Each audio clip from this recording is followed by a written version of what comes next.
昇格ネットワークの真実、本当に諦めが悪いのね。そんなに知りたいなら緊張しないでそばにいてあげる。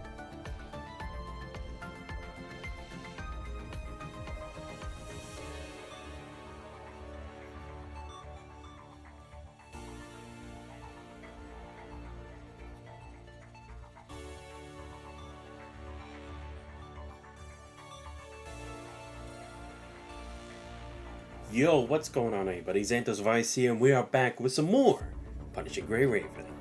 I hope you guys are having a great start to your day. Yeah, sorry for not streaming yesterday. I actually did want to, but I'll be honest, I didn't feel that well yesterday, and I got a bit sidetracked because I also wanted to go to the gym so then I could just try to get myself energized and everything. So I didn't really have a good time to like stream, because then by the time I got back it was already pretty late, and I was like, I don't want to give like a max only 2 hours of a stream. That'd be like nothing.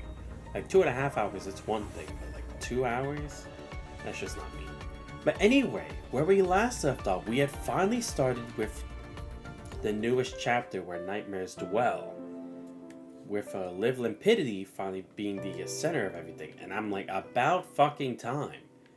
But it's a very interesting situation because, again, now it takes place after we've got all our memories back at the original timeline, and now the understanding of who Ishmael is and how this future now is completely different from the other future that we had before, where it was a doomed ending.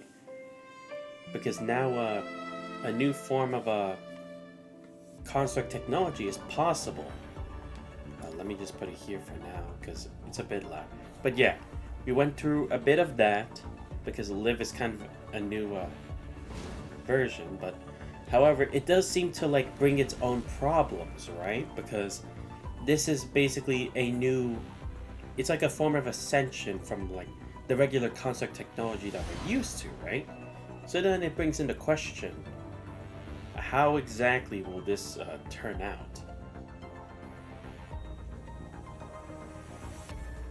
Because you have to remember, this is Golden Age technology, and it brings us back to the question, can we really trust where this is coming from, right? Because, again, it makes it seem like all of this was kind of like predetermined.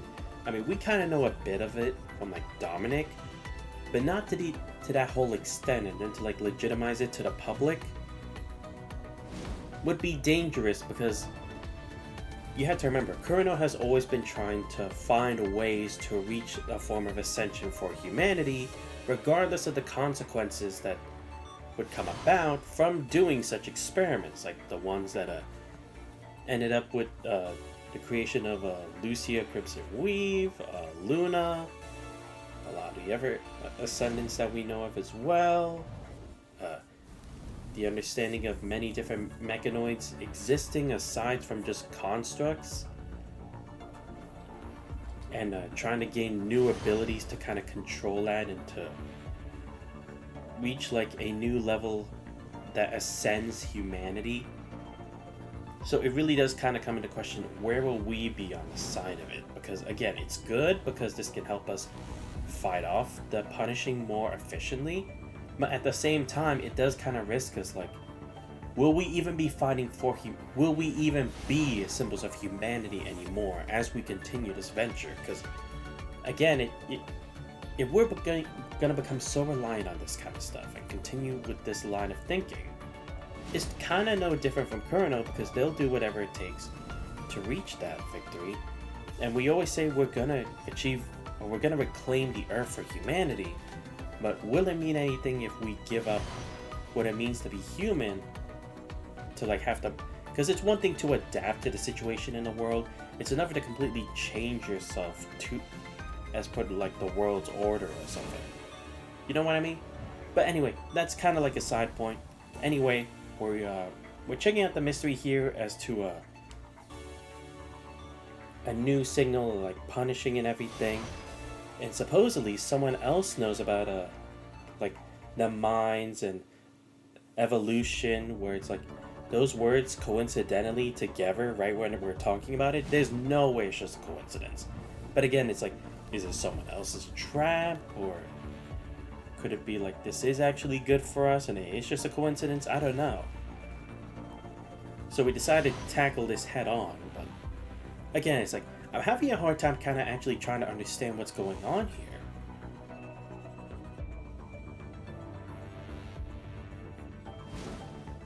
Because the main thing is, we met a new construct already. What was her name? Sure, I don't remember what her name was. Also, sorry if I'm not my voice isn't at the best today. Still a bit ill, but I'm still gonna try to do this anyway. But yeah, we finally learned the identity of the nurse who's been here the whole time. And she seems nice, but again, it's like, I don't know, everything that's been going on kind of ties back into like, it could be her as the main bad guy, right? And again, I'm still about like, we saw the spider over there in what's it called? In our cabin, or our room in Babylonia, and then the same one here in the nurses' camp. So I kind of had to wonder, like, is that how they already knew, like, to contact us to bring us here, because then they'd know what we were talking about, or how would they have even done so? And again, it's like, it's just so many arrows pointing to that individual being the culprit. But it's like, are they doing it of their own volition? Are they being controlled? Or is it like they have another personality? Or could it be that they're just really good at hiding stuff? Because, look, I try to be optimistic about things, but when it comes to punishing Grey Raven, you need to be skeptical about things, because some things that can be, and unfortunately are, too good to be true. That never comes without a consequence. Or with someone stabbing us in the back, so. That's why it's like, I'm keeping an open mind, but only to an extent. But yeah, we also tried to contact the other squad over there, who's the Rat Squad, right, or something? They were doing like a observation in the mines and everything. But for me, it kind of seems like it's already too late for them, because it seems like they're changing their answers according to how we're responding, you know? Because in some of it, it's like, it's a natural way of like answering, but other times it's like they're pausing for a second, then they're giving like some, not flamboyant, but a slightly over-exaggerated kind of answer that just makes it seem too nice. And again, it's like also the fact that it's like, there's this one person always talking to us. It's like, you hear these other voices, but we don't get to see what they look like. So it's like, we don't know what happened to them. Maybe they're corrupted or something, and they just don't want us to see it. But yeah, we're gonna try to continue with the mystery for now. I don't think we most definitely won't finish it today, unfortunately. And I'll see about doing a Duet Night Abyss later tonight, because I do actually want to continue with that. Star Rail, I'll try to see when I can do it further down the line. And save for Wuthering Ways with us getting the update sometime this week. The air reeks of decay and abandonment. At first, the daylight filtering through the entrance barely illuminates your path. As you venture deeper, the mine's entrance shrinks to a mere pinpoint of light behind you.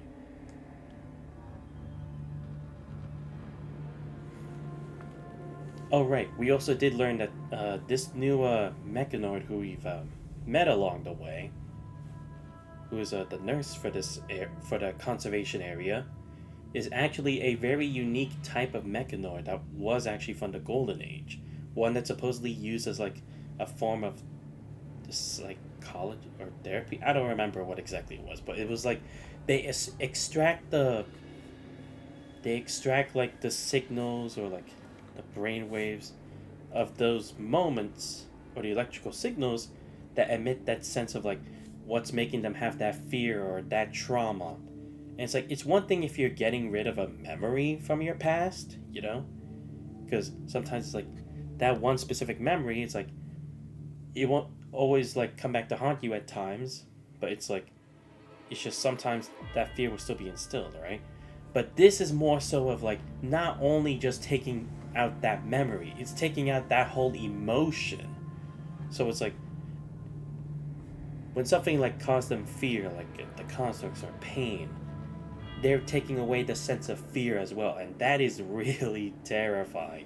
It's like that's way more dangerous than knowing you are in trouble, because the sense of being in trouble without even knowing it is just that much scarier, because it can happen practically instantaneously and you won't even know what have happened. Because that's kind of why it's like initially her series of her fellow mechanoids of the same product line were also shut down and terminated because of how dangerously effective it was on other humans. So her being the last one, and kind of being a secret from Babylonia, but I don't know. Again, it's like, think like Babylonia's checks wouldn't really like zone in on her. It kind of makes me feel like she's kind of been like controlling the records to some point, that it would like waltz around her own existence, because she was even listed as human, or at least quote human, at the time in her records in Babylonia, according to Liv. So maybe she had a hand in it. I can't say. Ahead lies only absolute darkness. You can see tiny pinpricks of light begin to flicker along the tunnel walls.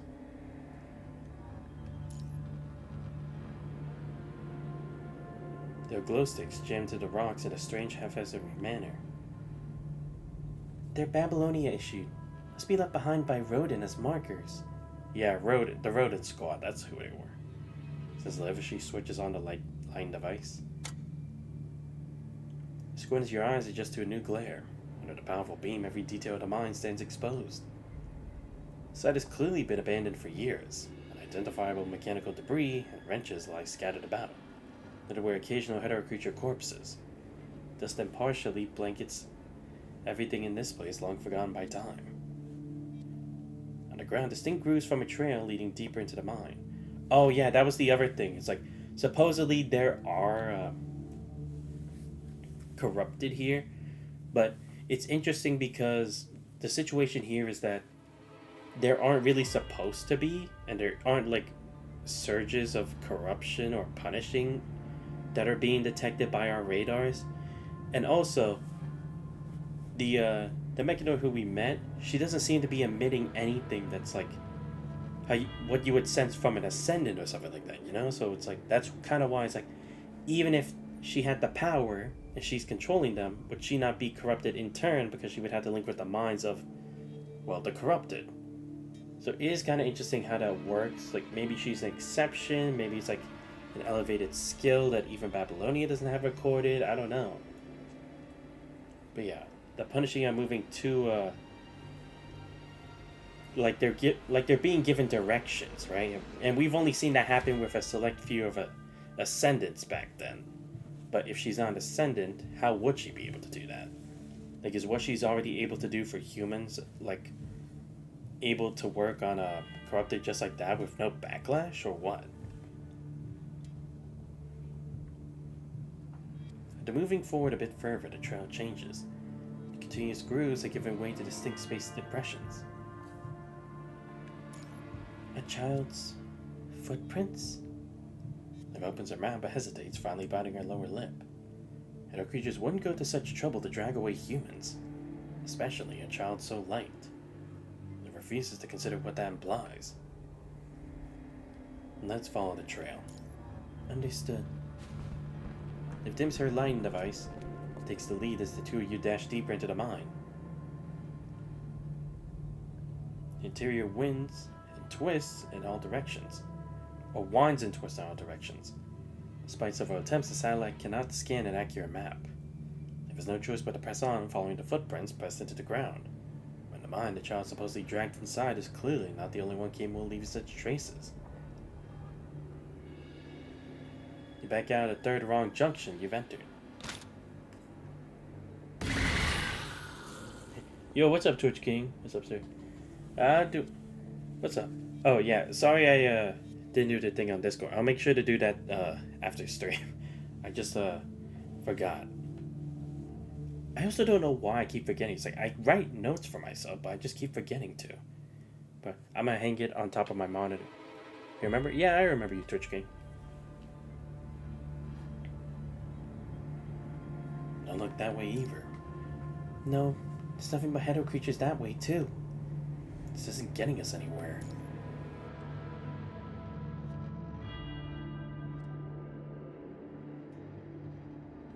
And you say, no problem. What they dragged in here is just a child. Every wasted minute could put them in greater danger. Yeah, I mean, no, I know. That's what I said. I'll make sure to do it later. I don't know why I forget. I just keep forgetting this kind of stuff, even though I write it down in a sticky note. But that's why I'm going to hang out my monitor. That way I can see it immediately after. So don't worry. Sorry about that. But anyway, how you doing, Twitch King?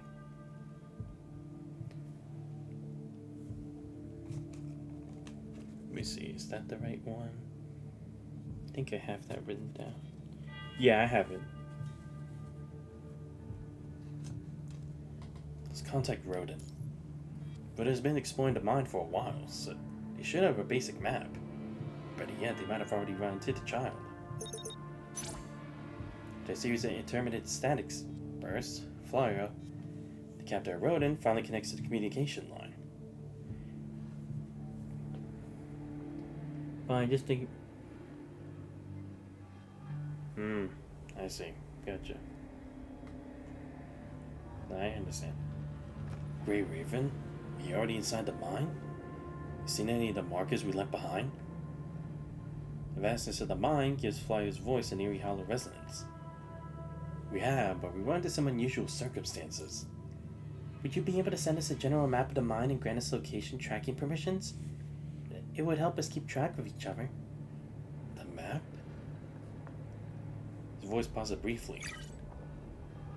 Map transmitted. Permission granted. Sync our locations to each other's terminals every 30 minutes. Understood? Mine's a maze. Do a safety check-in every hour. It's okay. Don't worry about it. 3 green dots representing the Rodin members materialize on the opposite side of the crude map displayed on the terminal. One more thing. Have you seen any sign of a child over there?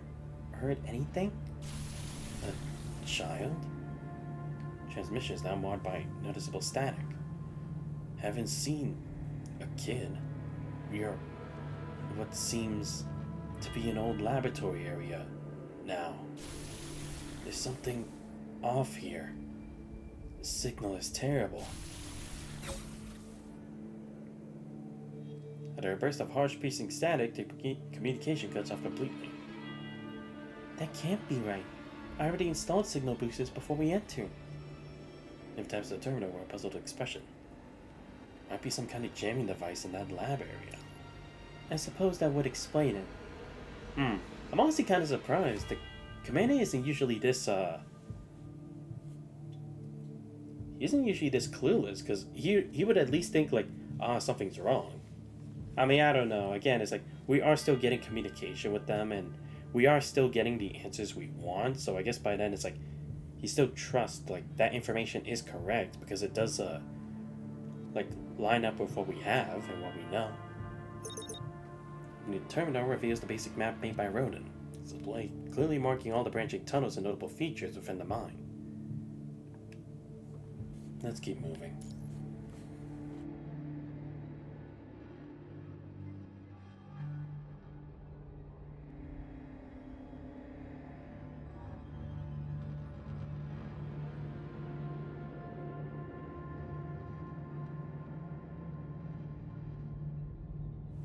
Commander, why do you think they would bring a child to a place like this?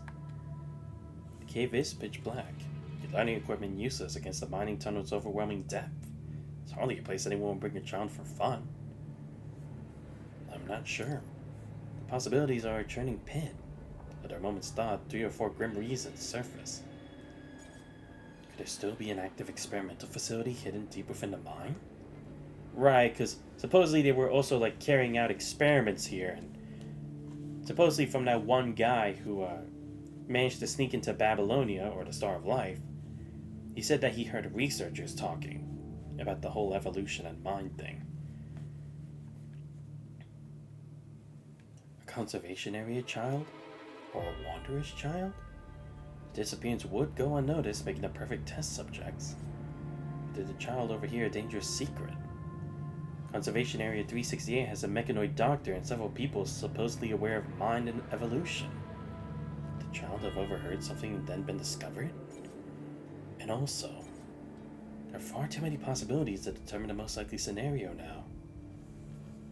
I wonder what else he was gonna say. Because he said like 3 or 4, but we didn't get to hear the third one. Let's keep moving forward. Answers only reveal themselves once you find a missing child. Yeah. Dim halo with a lighting device sweeps across the rocky walls, revealing mine shafts winding haphazardly due to the snowy layers, spider's web entangling the land. The mineral crystals in the rock walls pulse with halos of unseen light, while hydro creatures, or perhaps something else entirely, start to rustle in the depths of the shadowy nest. Traces. Someone whispers softly. They're still searching for those traces. They're searching. Searching. Searching for that. Whispers fade, drowned out by the clear echo of footsteps in the mine tunnels. After passing through layer upon layer of man-made caverns, it makes an exciting discovery at a fork previously explored by Rodin. Commandant, the traces are being clearer. She adjusts her light source, brightening it. There on the ground, the child's footprints are clearly visible in the dirt. According to the map, we should still be in the shallow levels. As you follow the trail, the footsteps don't lead deeper into the mine. Instead, they persistently circle the shallow tunnels, as if deliberately trying to make someone lose their way. Then a reflection in the corner of the fork catches your attention. A wrapper? From one of the supply packs Babylonia sent to the conservation area. The date print on the recyclable wrapper is from last month. That would be when Rodin showed up, right? You continue forward to another fork. The mine tunnel narrows drastically. Even the Rodin squad never ventured in this direction. No minerals, no resources. Likely just a nook that miners carved out long ago as a resting spot. Chaotic footprints are pressed deep into the dust. It seemed they rested here for a while. They separated here. The adult's footprints stop over there. She points to a narrow path hidden behind the rock wall. But the child's, they lead deeper inside, toward the deeper parts of the mine. The path deeper in leads to even darker tunnels. Do you think they ran into some kind of danger? Something that forced them to split up? Doesn't seem that way. The map provided by Rodin marks this hidden path, most likely a shortcut the miners carved for their own use. Bypasses all the branching tunnels ahead leading directly to the mine entrance. No matter the circumstances, no responsible adult will allow a child to venture into unknown danger. More likely, the adults have already left through that passage. That child. Their purpose might be to abandon the child. Why? Because of supplies. But doesn't Conservation Area 368 provide extra supplies for children under 8? If stays ahead in disbelief, somewhere in the darkness of these mine tunnels, a child might be wandering alone, abandoned by their family for the sake of food. But only for those under 8. Children over 8 are deemed to possess basic foraging abilities. Due to the current scarcity, the conservation area no longer provides them with additional supplies. Oh, I see. That's why that was emphasized so much. Yeah, because other children above that, it's like either they work or they're deemed incapable. Considering it's like everyone has to pitch in for the work and to survive in the conservation area, right? Especially one that's like, it's not regularly checked by Babylonia as much. That a child with a family wouldn't be cast out simply because the ration supply stopped. In welfare conservation areas, communities even establish schools or childcare centers to raise and educate children together. But a child with no family, in an area that lacks resources to care for them? What then? The compress their lips together and quickens their pace. Children need plenty of food. Plenty of food and plenty of love. Must draw enough nourishment from both to fuel their growth.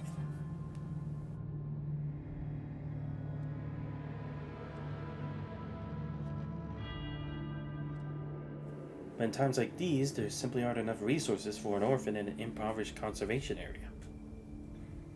Forking the path holds nothing worth exploring, with only sparse minerals jutting from the rock walls.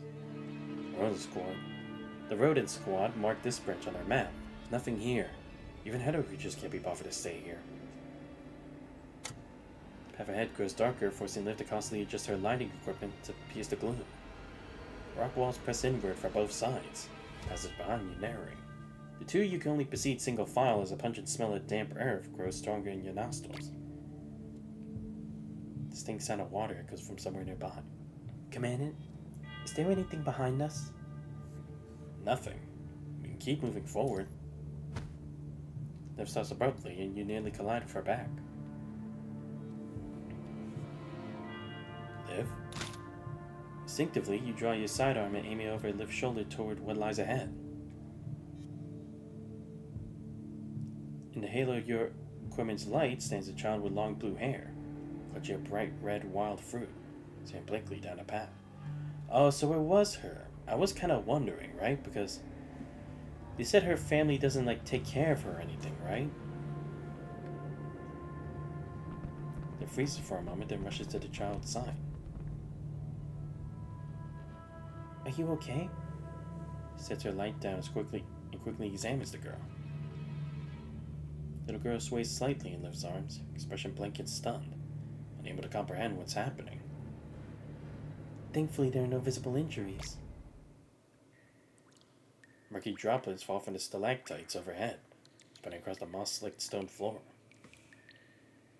Fading beams of human lights streak through the mine tunnel like shooting stars in the darkness. Like specters wandering through twisted passages, faint skittering sounds emerge from the depths of the lair. You found.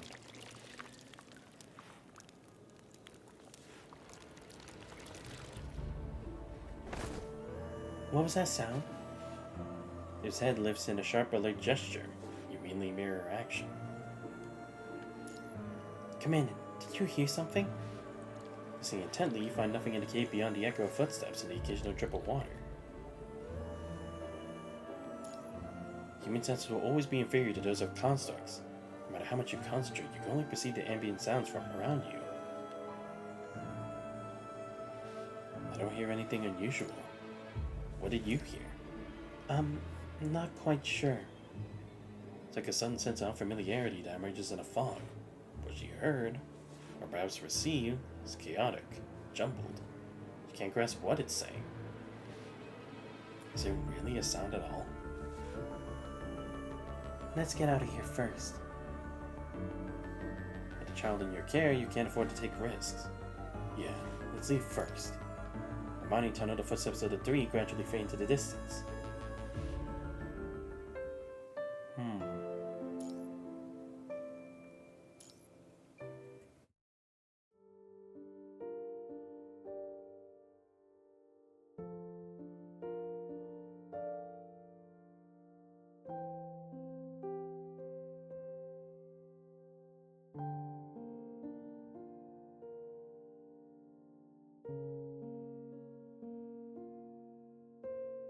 How's she doing? She's okay. A few scrapes and she's severely malnourished. That's all. While treating the child's scrapes with disinfectant, Liv speaks to her in a gentle voice. How did you find your way here? I came. The grown-ups brought me. Whether from extreme trauma or fear, words come out in broken fragments. The mine. Bad. I didn't want to come. The grown-ups from the house brought me here. Where did those grown-ups go? I don't know. They gave me a fruit. Then they disappeared. I couldn't catch up. How could anyone do this? As the missing child is found, the mystery unravels, each cruel possibility confirmed one by one. There's never encountered adults who would treat a child like this. The world is undeniably dark, ravaged by endless conflict. She's seen women risk their lives to bring newborns into this world, and strangers band together to care for orphan youths. She's never realized that children could be viewed as enemies, competitors for precious resources. The mine, bad. I wanted to leave, but I got lost. The little girl recounts how she came to be here in fragmented words. Then I just got here. As the reality of her situation dawns on her, her lips quiver, on the verge of tears. You frantically pat yourself down, searching for something to pacify the child. You find nothing except your sidearm, ammunition, and a few vials of serum. Seemingly intrigued by the shiny Grey Raven emblem on it, the girl sniffles and takes the insignia from your hand. Commandant? It looks at you in confusion. She's about to cry, so it should give her something to distract her, right? Well, maybe you're right. She breaks into a smile. In any case, you successfully prevented the child from crying out loud and attracting hetero creatures here. Though this camp is relatively safe, it isn't a place to stay, especially now for an unpredictable child. Alright, let's head back to the conservation area for now. The bumpy path through the mining area is a nuisance. The constant backtracking seems odd. Venturing deeper into the mines on a mission with a child is out of question. Yeah, let me quickly update Roden on the situation. Seems as Roden ventures deeper into the laboratory area, establishing communication is taking progressively longer. After a seemingly ends dial tone, they finally answer the call.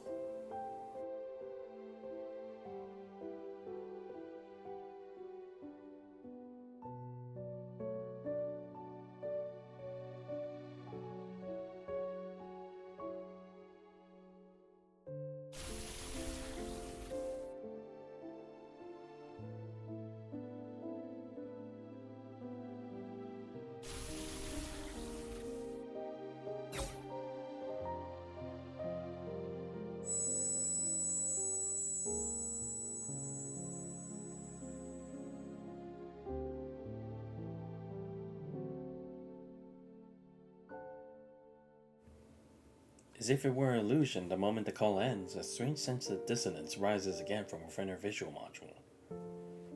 Liv? What's wrong?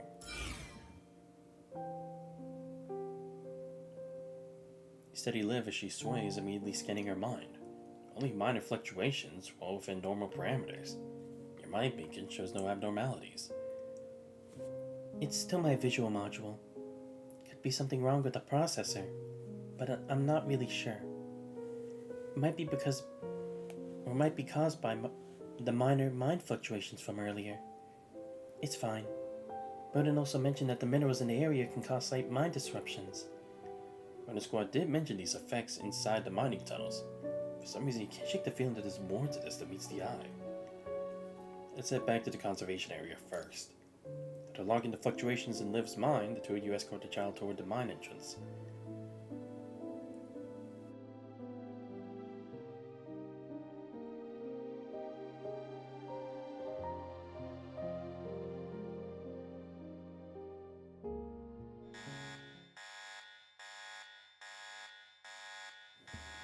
As you approach the mine entrance, the punching detector on your protector suit suddenly flashes red. The punching virus concentration is rising! Once with motion, you wrap the child in the spare protective suit while Liv already stands poised for battle. Aren't they arriving a bit too soon? It was the same path you took when entering the mine.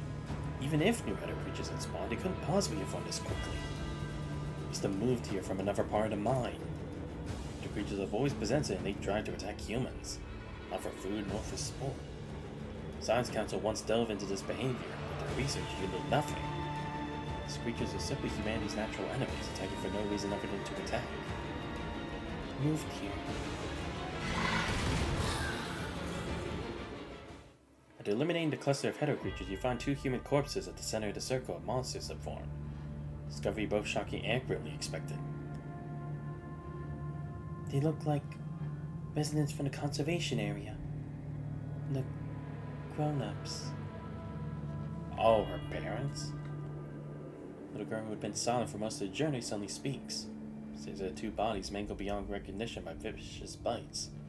Her eyes holding not fear but an unsettling calm. The grown-ups from the house brought me here. Were they the ones who brought you here? The grown-ups said I'm old enough now to earn my food by mining. How old are you? This year, the grown-ups said I'm almost 8 years old. Why are they sleeping there like that? The child seems unable to grasp the concept of death. She only says that the two adults lying on the ground with puzzlement, wondering why they don't simply stand up and continue their way. You must be just very tired. They'll wake up later. Then kneels down and gently pulls the child into her arms, shielding her from the grim spectacle. Commander, could you please take her to the next junction ahead? I'll take care of things here and join you later. Alright. Deep thunder-like rumbling echoes through the rocky cavern. Moments later, Liv catches up from behind. I buried them at the junction. That should prevent more Hedda creatures from being drawn to the area. Let's go. But what? Did the Hedda creatures drag the bodies there? Because again, it's like, we didn't see it at the time over there. It's like they couldn't have passed by us, I think. They left from the mine entrance, now just ahead. Deeper in the rocky passages, deeper still, in places untouched even by the rodent squads, a sourceless stream flows through the stone. Fast, however, interconnected strands carries messages through the darkness. Limbs rise, weaving the threads of the next chapter. They are gone. They left. Have they really left?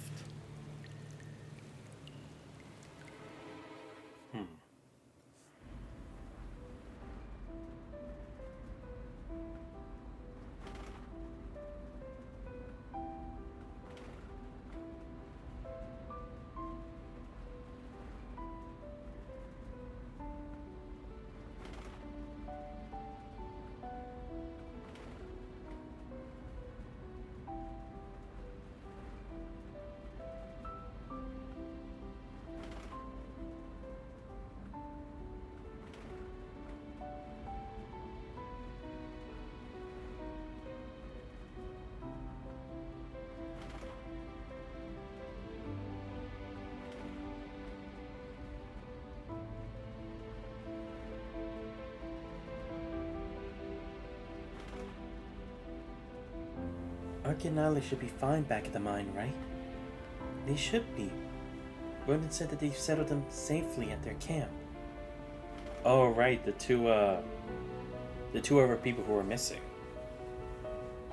Three arrive at the conservation area just as lead-gray clouds begin to spread across one corner of the sky. Surprisingly, Melano stands at the entrance, anxiously scanning the road as if waiting. Oh, okay, yeah. Melano was her name, my bad.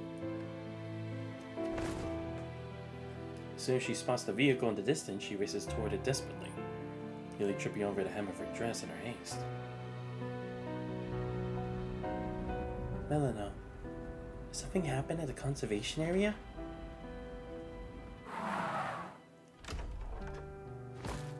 Liv hits the brakes and pulls the vehicle to the side of the road. The moment the door opens, the little girl is the first to leap out. Melano, who's been running over, immediately drops to her knees and sweeps the child into a tight embrace.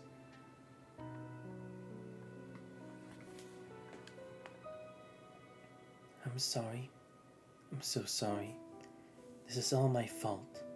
I should have known. I should have seen it. Her hands flutter over the girl, frantically checking for injuries, voice trembling. I never should have left you with them. I knew better. Melano clutches the girl tightly against her chest, but her strength is unyielding. The child gasps, her small hands pushing feebly against the metal arms. Melano, you're going to hurt her. Catch the girl's bleeding eyes, Liv's voice cuts softly through the tension. Oh, I'm sorry. I'm so sorry. I didn't mean to.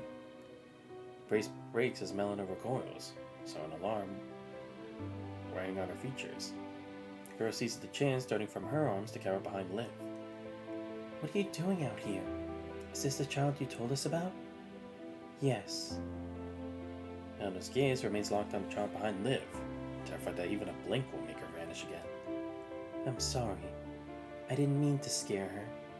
I was just so worried. Melina's hands twist together in a nervous knot before she forcibly stills them at her sides. She draws a slow, deliberate breath. This afternoon, I was on my way to the medical station. I passed their house like I always do, but it was quiet. No one was home. Aisling is always playing outside at that hour. Aisling? Yeah, that's the name I gave her, but they've never called her that. I thought they'd give her a new name, but no, it's always just been, hey. Wow. Damn, man, like, at least recognize her as a person. Like, what the fuck? Her parents suck.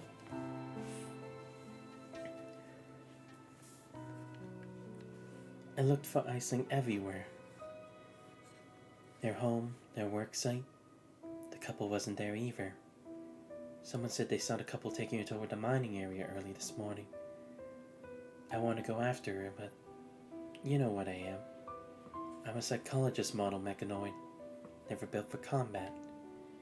I was too afraid to leave the conservation area. When I heard from the supervisor that you were also in the mining area, it was my only hope. I prayed you would run into them. Where are they?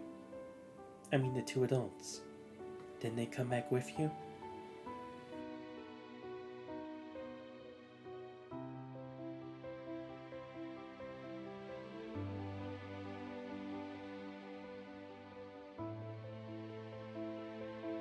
And that couple, they're gone.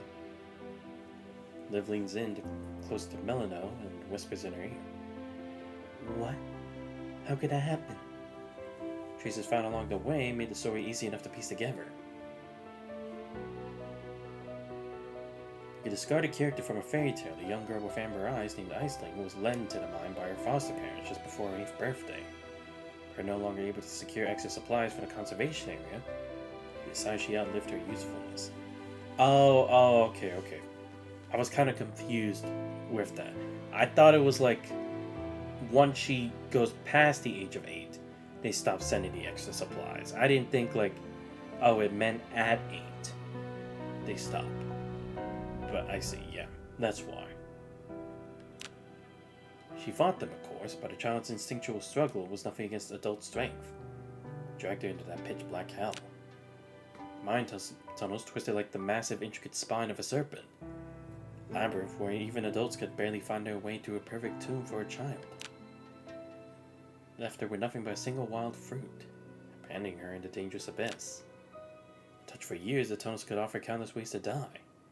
Discovery by hetero creatures, snap of a forgotten trap, some collapse of rock, or a silent, endless fall to one of the deep shafts that guard the mining area.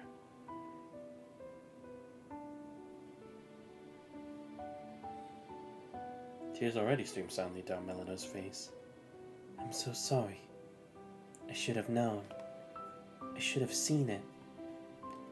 What kind of parent would let their own child accidentally wander into the mine alone? But that's the thing, right? It's like, how the hell did they even know how to get that deep into the mine, right? Like, are you telling me, like, one of them was a miner themselves at the time? Because they knew how to make it there. Supposedly, they almost made their way back, and then they got attacked? Just like we did randomly? Hey, how's that work?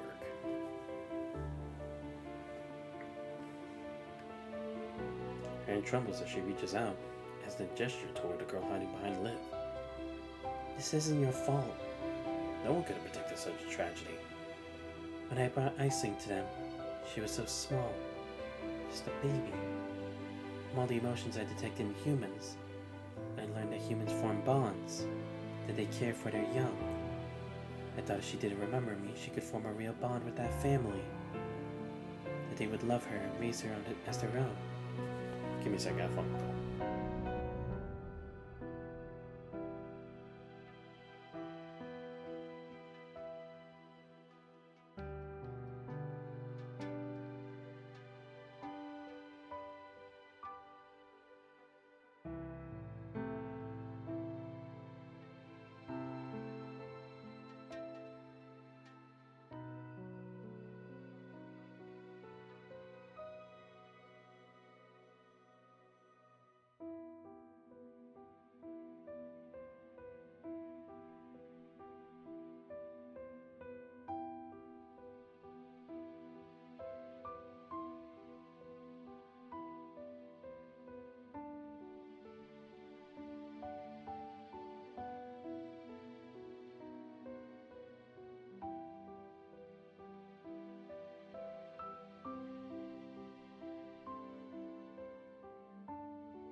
Sorry about that.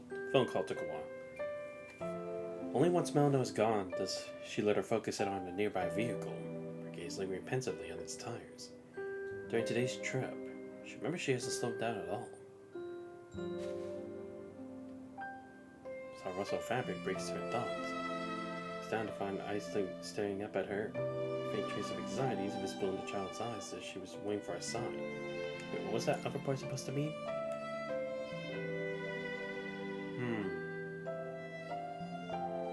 Wait, is that a problem that we haven't slowed down? Oh, maybe because like when we first went there, it was like it took a while for us to get there. Now it was just easier.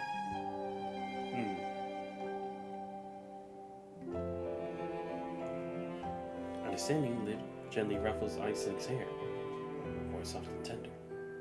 Come on, let's go home.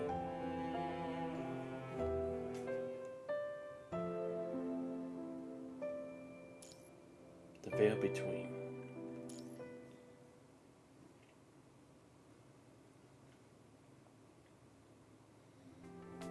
All compelling narratives must be built on a fundamental structure. A story's resolution must feel earned through its characters to be believable.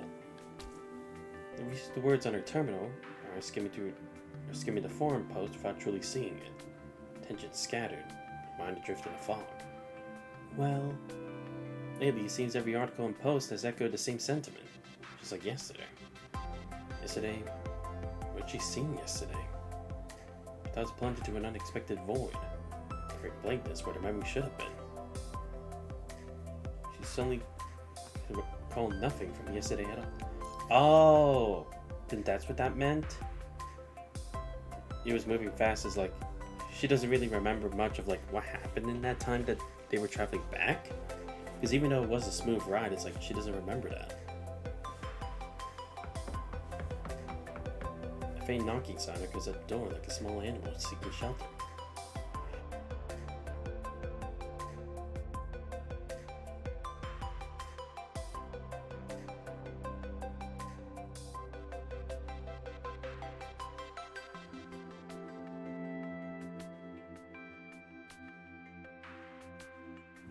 For a few seconds, Liv remains frozen under your gaze. Blinking, she shakes herself free and hurries to the door. A small girl with long blue hair stands there, twisting her hands. While seeing Liv, the girl carefully extends her hands, offering a handful of wild fruits. Good morning. Crouches down with a smile, bringing herself to the girl's eye level. Accepts the gift for both hands. Good morning, Aisling. Thank you. It's worked really hard to get these. Though you really don't have to bring fruits every day. Their words hitch for a fraction of a second as she tries to recall their time spent together. Thought doesn't make her a sentence, but it settles in her mind, sending wide ripples across the surface. You helped me. Fresh fruits. For you. Aisling shakes her head and then nods before scampering off.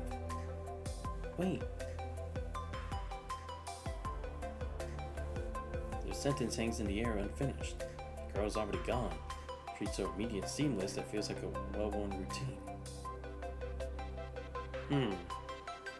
But I mean, that's the thing, it's like, why did the parents make it seem like she can't even, like, get her own food and stuff, you know? Because she seems capable, right?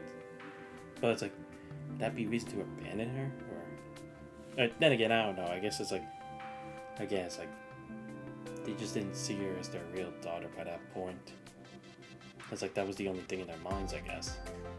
Upon a fruitless glance, Liv carries the fruit back to her room. Sits gently at the table beside the commander who's already absorbed her work. I told her a few times already, but she just keeps coming. Commander, you're still working? Yeah, just finishing up a report on our mission at the mine for Babylonia. Mission at the mine? You mean the operation to clear the hetero creatures from the mining area, right? The confusion prompts Liv to lean in. The commander responds by putting the terminal to sleep and drawing suddenly back. Yeah, so I suspect a larger hetero creature was present. And it could control others. I think we need to reassess the situation. Terminal shut down, the commander's focus now fully shifts to a serious analysis of the anomaly in the mine. Wait, what?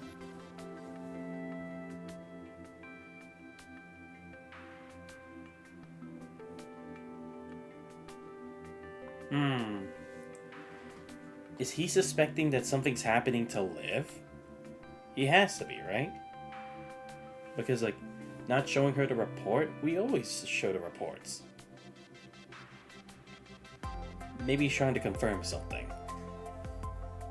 Right? Because, again, it's like, we don't know what happened. Like, maybe something's messing up with her senses. I freeze it for a moment. She begins to speak. The commandant's voice cuts her off. Melano. Upon the commandant's gaze, Liv turns to see Melano standing in the exact spot where Aisling was before. Good morning, Liv. Sunlight dapples Melano through the swaying tree shadows. In the shifting light, Liv's mind sharpens, her eyes narrowing with newfound clarity. Liv and Melano strolled through the conservation area, talking idly on their way to the central plaza. Those medical techniques you shared have been incredibly useful. I plan to compile them into a pocket handbook to improve field safety for everyone. I see. I'm glad to hear it. Liv gazed into the deep reaches of the conservation area, where heavy mist clings to overlapping mountain peaks, blurring all boundaries between sky and earth. You don't seem very interested in this topic. Not at all. I was just lost in thought. I thought you'd be happy to hear about this. I am, really. It was just something else that crossed my mind. Pulls her gaze away from the distance and turns to face Melano. You don't seem as worried around me as before. When we first met, you were always very honest. But I could feel you keeping a careful distance from Commander and me. You don't like him. I thought our relationship would be closer because of Aisling. An odd sense of dissonance hangs between them as they enter the central plaza. Plaza's dotted with small clusters of people, offering one group before a small figure with blue hair catches their eye. He's at a playful Aisling in the distance. Melano takes a few steps forward and sees the opportunity to change the subject. I know I said this many times already, so I want to thank you both for saving Aisling. Back then, if you hadn't been there. Back then? His voice is soft, but it definitely catches the words Melano let slip. Conversation cuts off mid-sentence as Melano goes momentarily still. And then slowly she fixes Liv with a look of bewilderment. Back then, Commander and I hadn't been there, as he would have been lost in the mine forever. Yes. Without your help, she would have died in the mine a few days ago. So, what exactly do you mean by a few days ago? Yeah. True. How many days have passed since we brought Aisling back, Melano? Yeah, because I was going to say, it's like, it really has not been that long since we came back. If anything, it's probably the next day, so what's going on here?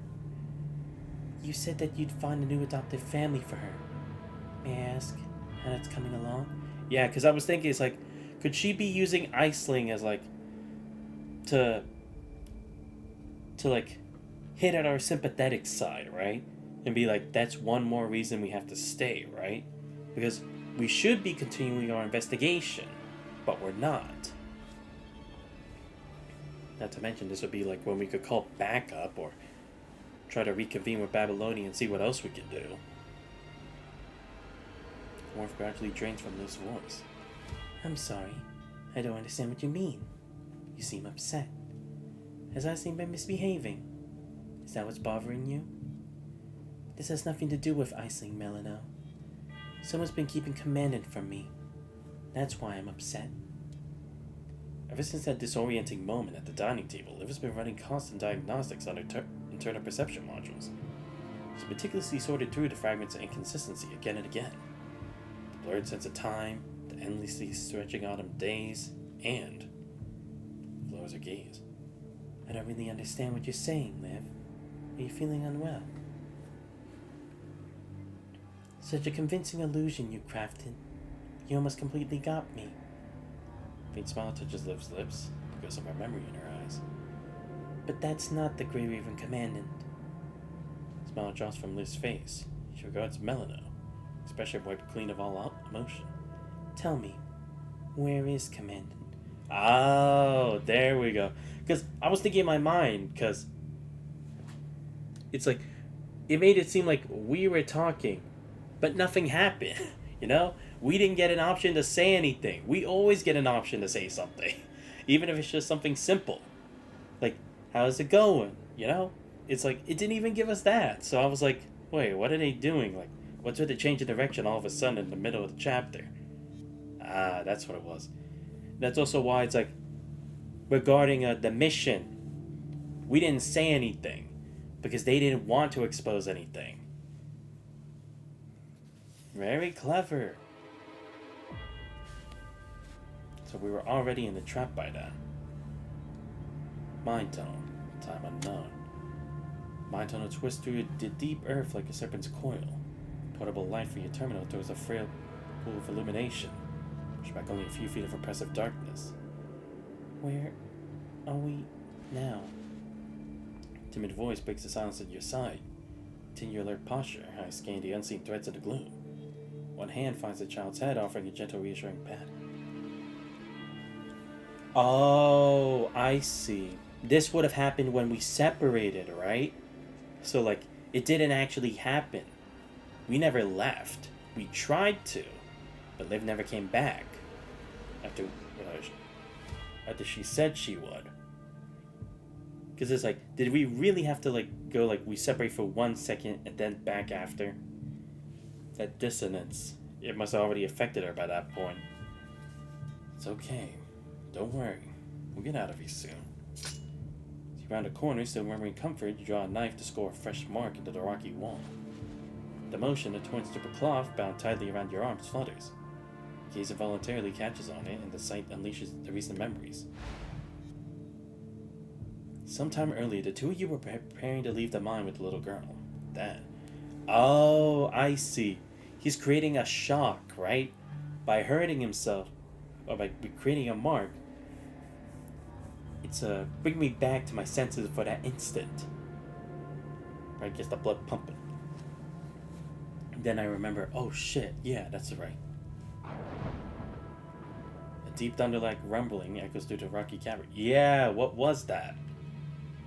Mind shuddering intermittent spasms, like caused by aftershocks from the explosion earlier. But the darkness occasionally came to sound of rocky layers cracking and shifting. Then pressed a hand to her temple, steps faltering. Your mind.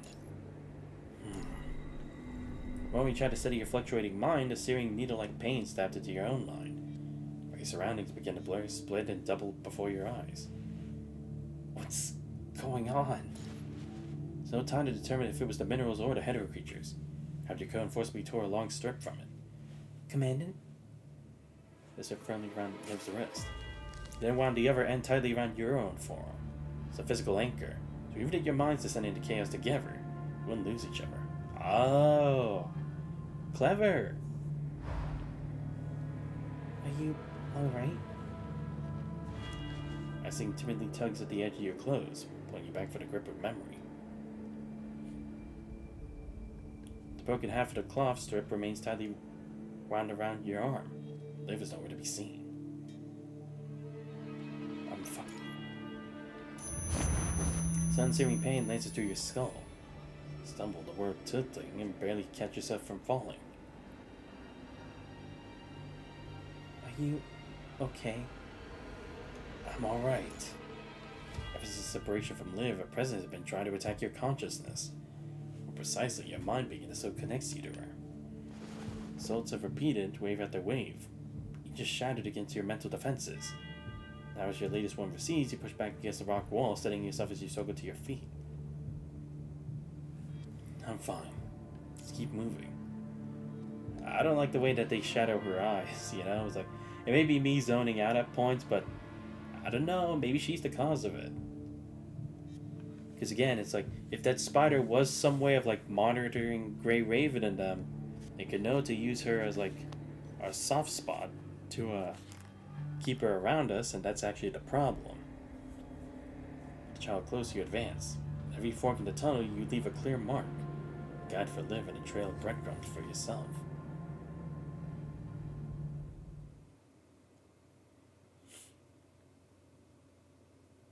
Observation Area 368 morning.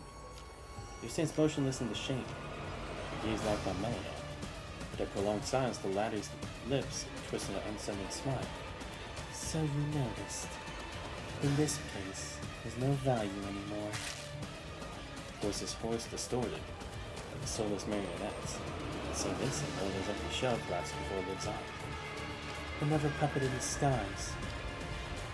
The ground beneath her rots away, collapsing into a seamlessly bottomless whirlpool that threatens to swallow the world whole. It looks through the air as the sky shadows like a mirror, fragmenting into 1,000 glittering shards. And then a pulse of abnormal sounds echoes through her mind. It's a deep resonant hum of the mind tunnel that floods her audio receptors. She jolts awake in absolute darkness, and is nowhere to be seen. The ground trembles faintly. Earthquake, perhaps? Before her lies the mine tunnel, damp, dark, dripping with stalactites. Eerie minerals glow in front of walls, and twisting abyss cores ahead from like a spine of some massive serpent. She never left the mine. Factoring pain radiates from her mind, while the cycle of memories being stripped away and clumsily rebuilt around countless moments. And everything ceases, freezing to a single stark point in time. Why are they sleeping there? Like that? Charles seems unable to grasp the concept of death. They must be just very tired. They'll wake up later. Commander, could you please take her to the next junction ahead? I'll take care of things here and join you later. Alright. So it started back then. He's still flickering through her perception modules, but Liv pushes past it, pulling out her terminal to contact the commander. Terminal emits a weak final dent tone. Complete comms blackout. As last resort, she closes her eyes and plunges her consciousness into the depths of her mind, reaching for the familiar signal to command its mind beacon. Her vision blurs and trembles violently. The environment's smearing into a dizzying double exposure. In all of her options, she has to terminate the attempt with her mind. Sacks against the tunnel wall, calibrating the fluctuations of her visual module. Her trembling hand slides down a cold stone, and her fingers find an unnatural etching carved into a rock. It's a mark left by Commandant. A triangular symbol meaning enter from here, etched into a rough rock. Turn from here and then the next mark. Further along this path lies a side tunnel where she buried the two foster parents. A quick check confirms nothing's amiss. Temporary sealed branch entrance remains as she left it, secured by rubble and soil. And then, as her fingers trace the rock wall, a voice suddenly calls out, freezing Liv in her tracks. Melina?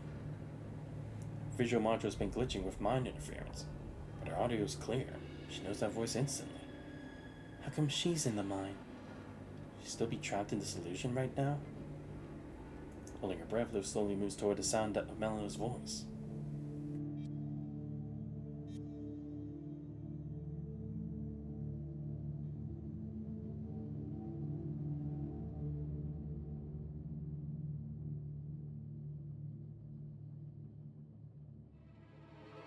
Melina paces anxiously through the dark, winding tunnels, calling Aisling's name in a hushed tone, likely afraid of drawing the attention of hetero creatures.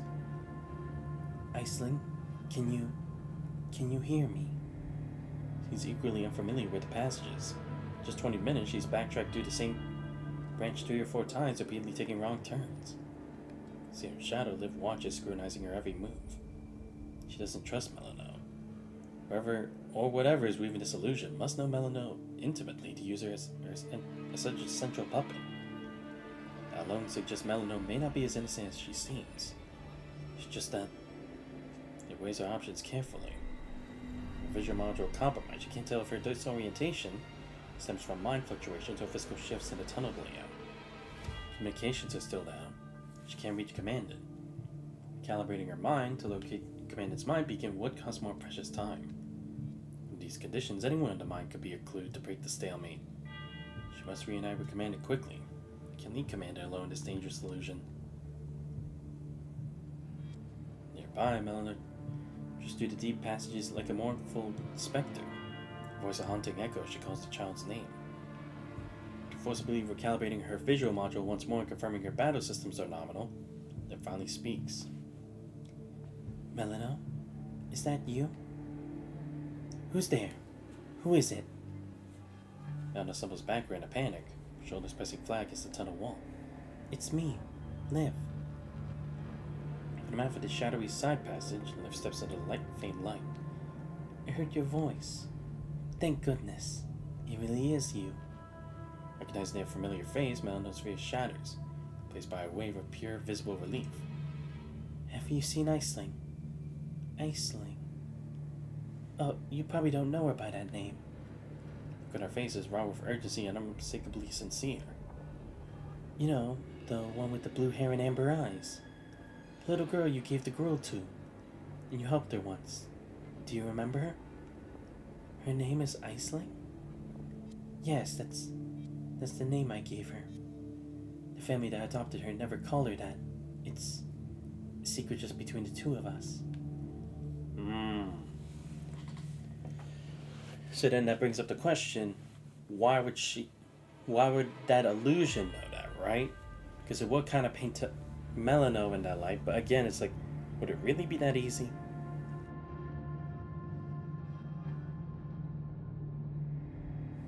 Because again, it just seems too convenient that it's like, it makes it look like she's the bad guy, but again, it's like, there are so many other ways she could have gone about this whole thing, if it really was her.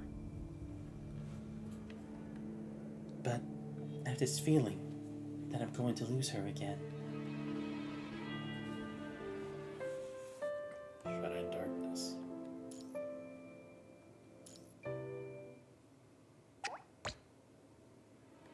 Give me the shattered mines, water droplets fall from stalactites, each one struck in the stone with a crisp echoing note. Here, a mother who has lost a child walks with a Liv who cannot find her commandant. Together they feel their way through the encompassing darkness.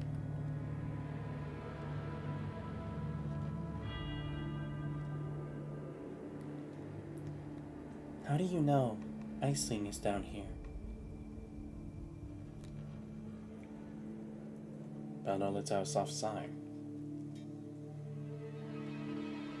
Every afternoon I go to the medical station. I calculate it out perfectly.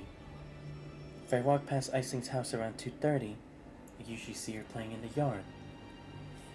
It gives me a chance to say hello, to check on her. But this afternoon when I passed by the house, I didn't see Aisling around. I even went to her parents' workplace. Nothing. The patrol soldiers at the conservation area entrance said they saw Aisling and her foster parents leave early this morning, headed toward the mine.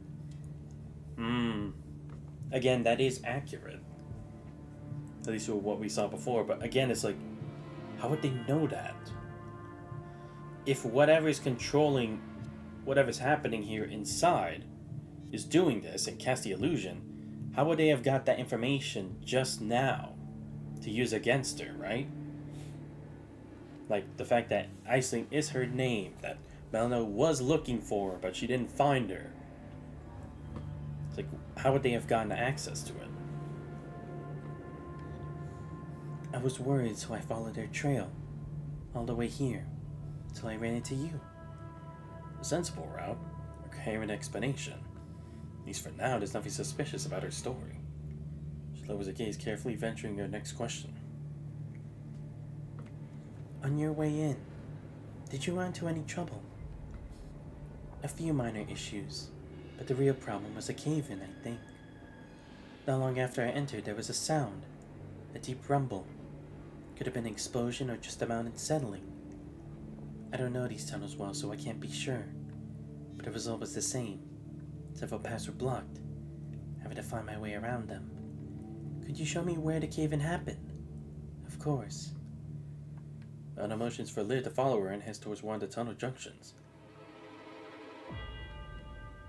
She continues to call Aisling's name softly, of course refusing to give up.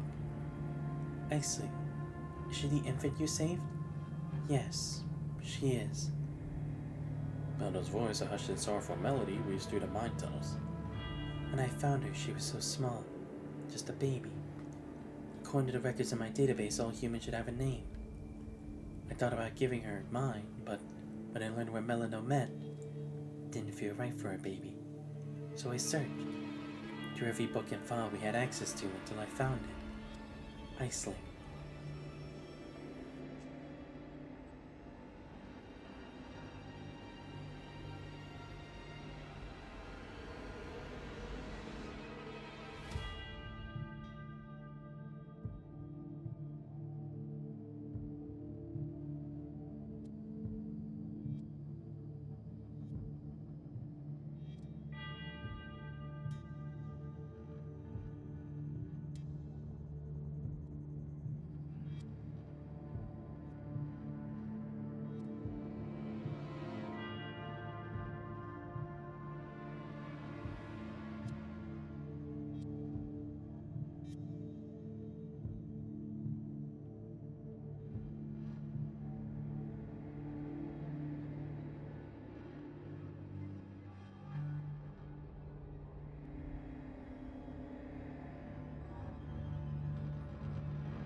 Yet the previous illusion truly began with a tremor, as she speculated.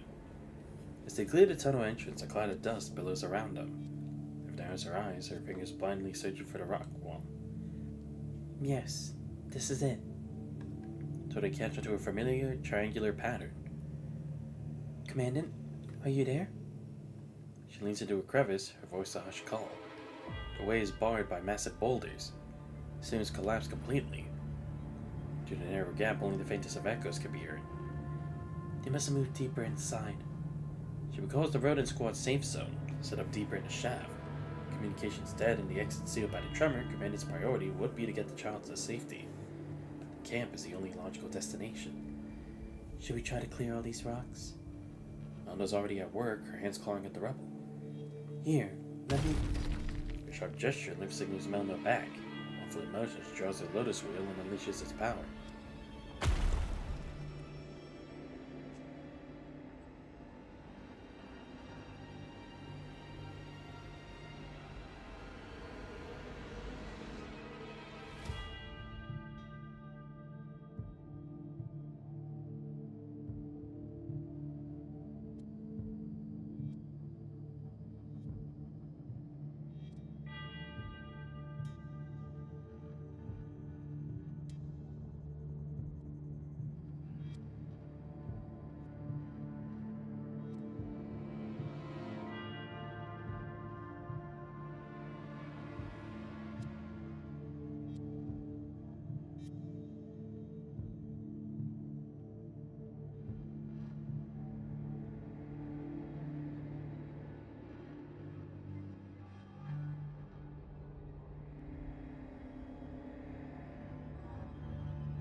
Suddenly her tone shifts. Gentle calls sharpen into a gasp of urgency.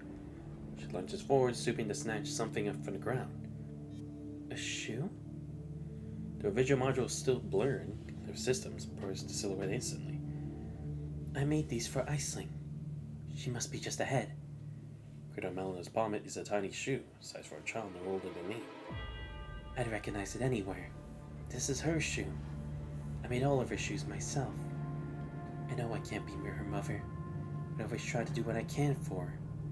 After all, in a way, I'm the one who brought her into this world. She closed her eyes as if lost in a precious memory. After I first woke up, I was just wandering through the mines, aimless. I was decided to leave when I heard it. The cry of an infant.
As time went on, the family that took her in wasn't particularly kind.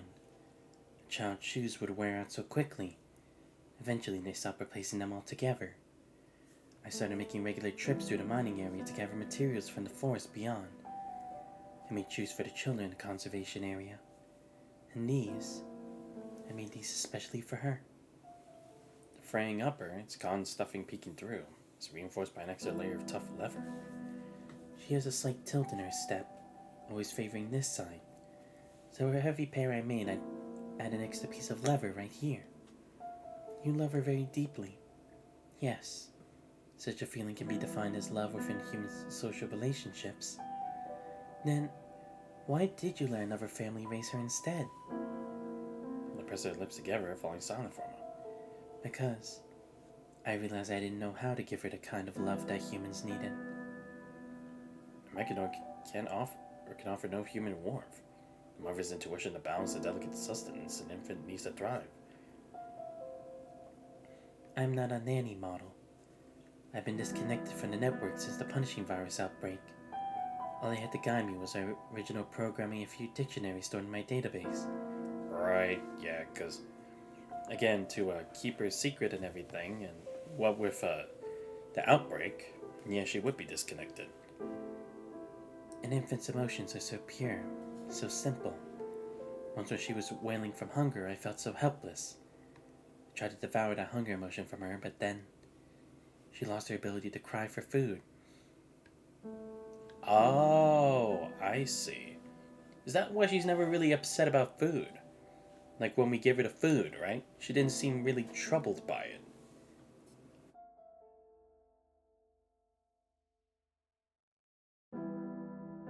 In other words, it's not that she can't eat anymore, but just that it's not her first thing to think about. For an infant, this is nothing short of a catastrophe. The night was a fury of rain, a torrential downpour that hammered the conservation area's crude metal roofing until it roared.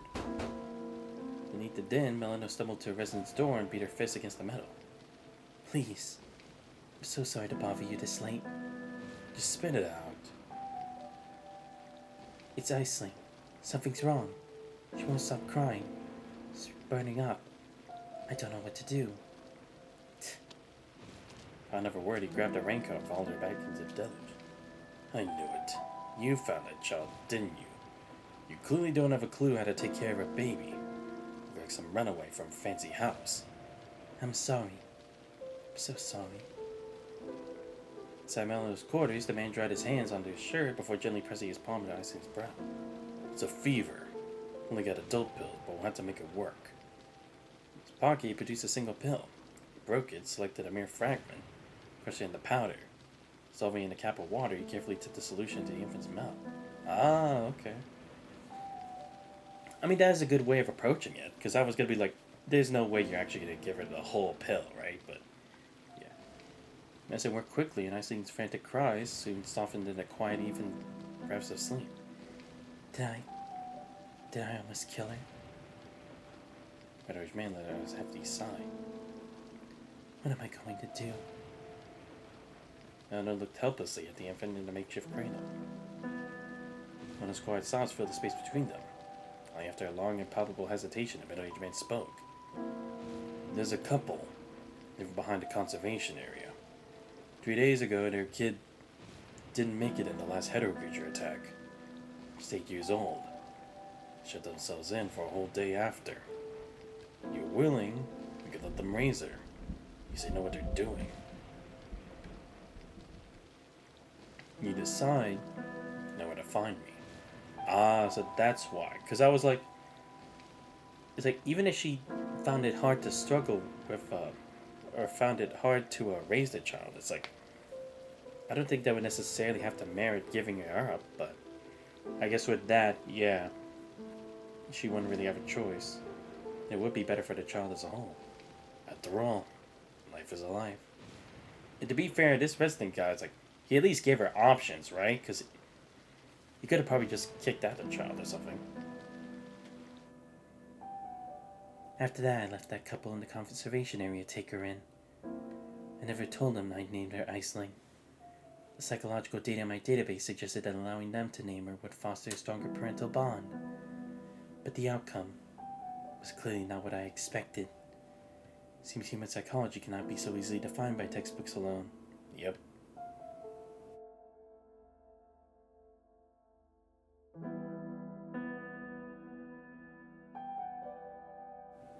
When I handed Aisling over, I sensed their emotional state.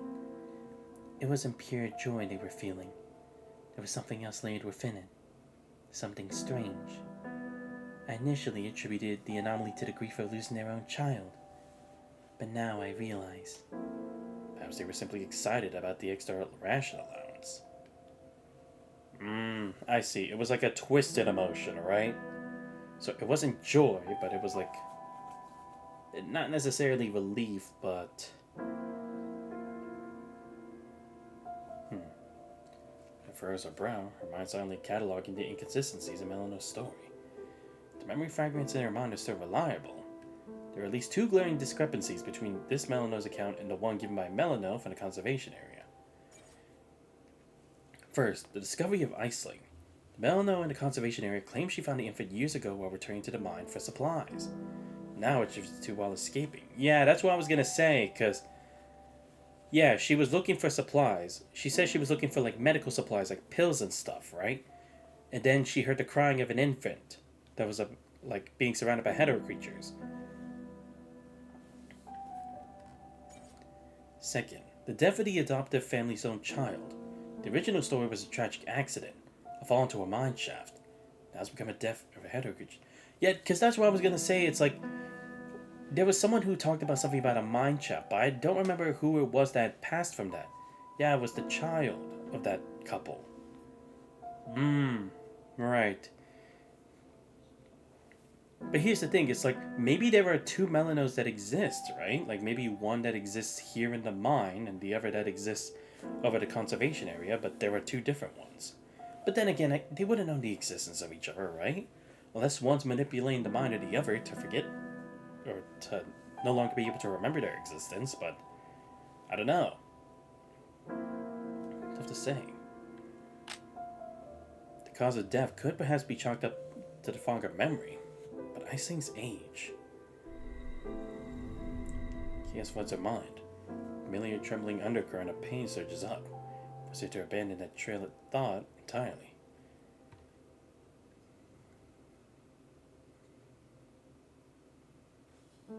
Swallowing her down, Liz finally asked, If you find Aisling, are you trying to find another family for her? For any illusion she shattered, Melino had insisted that she wanted to live and commanded to take care of Aisling. No, of course not. I do not trust humans anymore. I never will again. Aisling stays with me. Melino's answer is completely different from what she said in the previous illusion. If humans won't care for her properly, then I will. I'll give her everything. Anything she could ever want. As long as she desires it and I can get it for her. I won't let Aisling be hurt ever again. Melino speaks with unwavering determination. Then, The oppressive darkness of the mind lifts calm eyes find Melino standing across from her. how old is Aisling this year? So receiving a signal, the spider places its legs upon the web is woven. Ah, right, yeah, what's the age then? Response, hetero creatures begin to quietly crawl from the mind's depths. Why do you ask? She's only 7 now. Not quite 8 yet. Melino looks at Liv, expression one of confusion. But you just said you found Aisling right after you woke up. Her web quivers, transmitting an unknowable signal. That must have been more than 8 years ago, right? It must be my memory chip. There must have been some errors lately. Commandant? For now, Liv sets her doubts about Melino aside. Near terminal, she quickly answers the incoming call. Liv? Commandant, where are you right now? Safe zone. Hetero creatures. Hetero creatures? Terminal's projection shows the commander and the child running together as if fleeing. Can you share your location with me? I'll try. Be careful. Commander in the projection halts, some pause in a frantic run. Figure appears injured, They stained with blood. Commander, are you alright? Worried. Them. Command transmission is a ghost in the device. Force perpetually fading in and out, drawn by the sea of static that steals all meaning. Don't worry. I'll find you. Marks, immediately. But our transmission shouldn't have been able to work, right? Is it possible that Melina was able to... Is it possible that Melina was actually also able to, change when the transmission signals are operable and not? Because that's how she's doing it. Like, to avoid the topic, she made sure that we could finally come into contact with her. So then, they would focus on that. What happened? Is Aisling... Is she with your commandant? They're together. Her commandant seems injured. His brow froze in concentration as she repeatedly calibrates her terminal, hunting for a lock on the commandant signal. On the rough map, the green dot representing the commandant's terminal flashes, just for an instant, then vanishes. A brief flicker is all the confirmation Liv needs. He's on the right track. You're trying to find a way out. Must find command as fast as possible. Liv stows her terminal and strides forward, Melina following anxiously in her wake. The question of Aisling's actual age no longer comes up. Yeah, that's what I think, is like, they're trying to make us, like, not focus on that for now.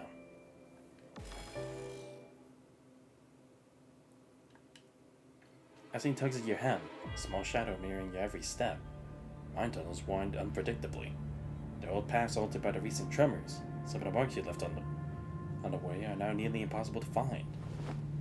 When where few marks remain, you locate a temporary safe zone and sit down to operate the terminal. What's this? During a short journey, the girl shed her fear. Now she curiously peeks around your side, her eyes fixed on the movements in your hands. It's called a terminal, like you use it to contact other people. Contact? It lets me talk to people who are far away. She peers at her, expression and look of only partial comprehension. You said contact, Liv? Right. The signal here is too weak. Can't reach her at all. Signal? She scampers to the side and with great earnestness waves both hands upward. There's no signal here because we're in a mine. It's not that easy to... Whatever you left your mouth before the punishing virus detective screams, reading spiking dramatically. Wait, come back here!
I'm in the safe zone.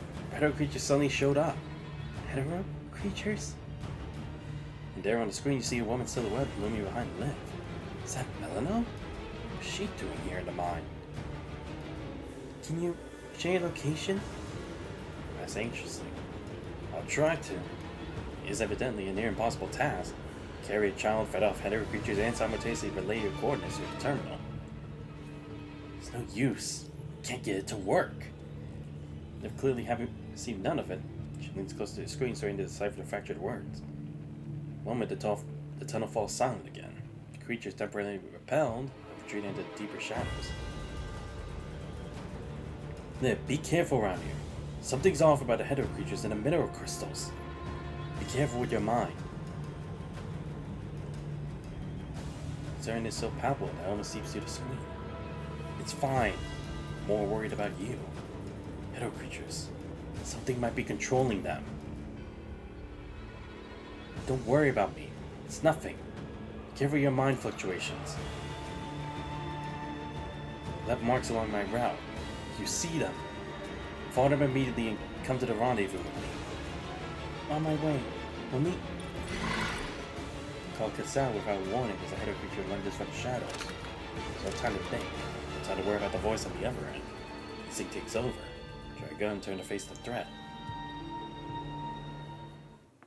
No, it has to be, right? Like, someone's controlling what we're transmitting to each other.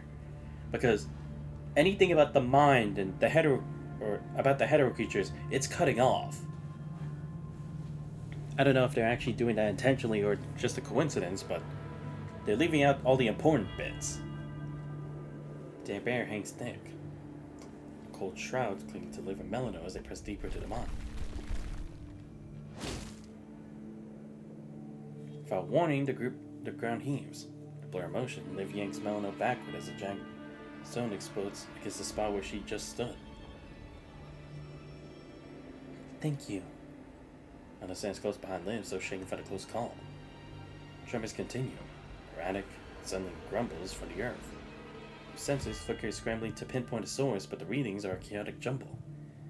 The tremors are persistent. It feels like an induced earthquake from concentrated structural stress. Then what do? Icing's still in there. The epicenter of an induced earthquake is usually shallow.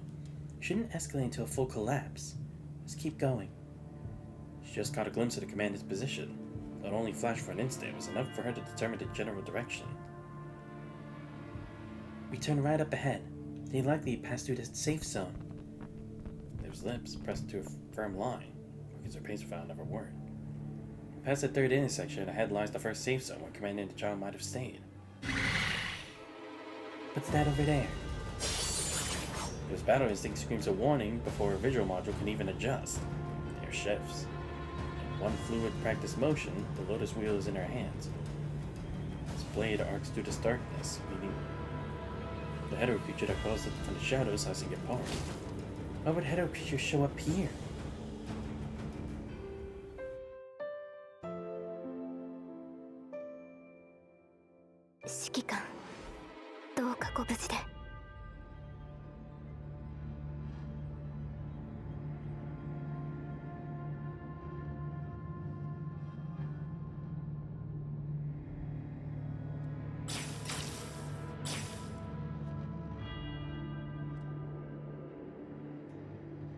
求めるのは真実です。求めるのは真実です。帰りなさ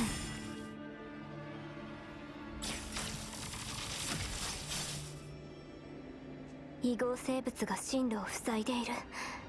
一体誰に操られて。Great. Okay. It's still just the footprints, okay. Yeah, not good. Oh. Ooh, thank you.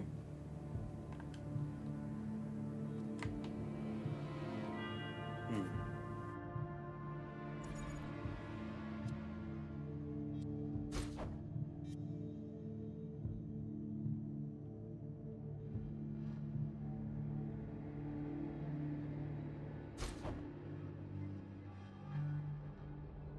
これは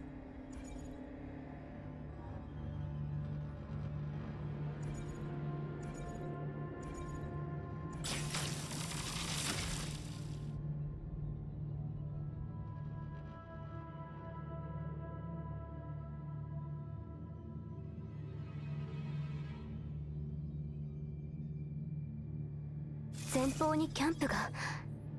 指揮官の手がかりがあるかもしれません。Oh. Wait, I can increase my HP and attack here? Really? I'll just leave for now. I don't really need anything. I probably don't even have the points, really. Yeah, I don't. Okay. Just figured I should check. And let's see. Oh boy.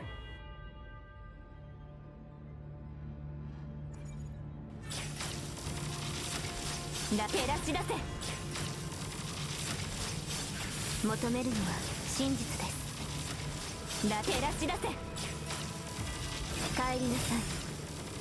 苦難を超え心を澄ませます。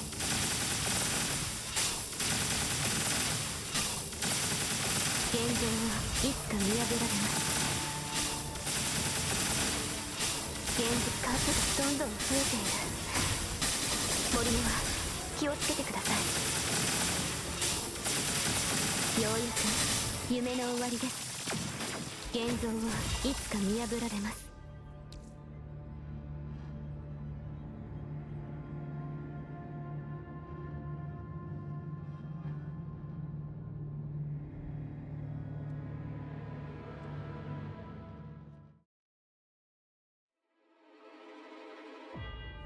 Well, that was easy. Like, seriously, what the hell? Melano cleared out the scattered hetero creatures attacking them, gradually advancing toward the camp ahead. Commandant? His pace slows as disappointment washes over. The camp is deserted, save for the remains of several hetero creatures' bodies littering the perimeter of the safe zone. The Commandant and Iceling were here. They fought a battle right here. Pushing away the dust left behind by the crawling creatures, lifts brow furrows.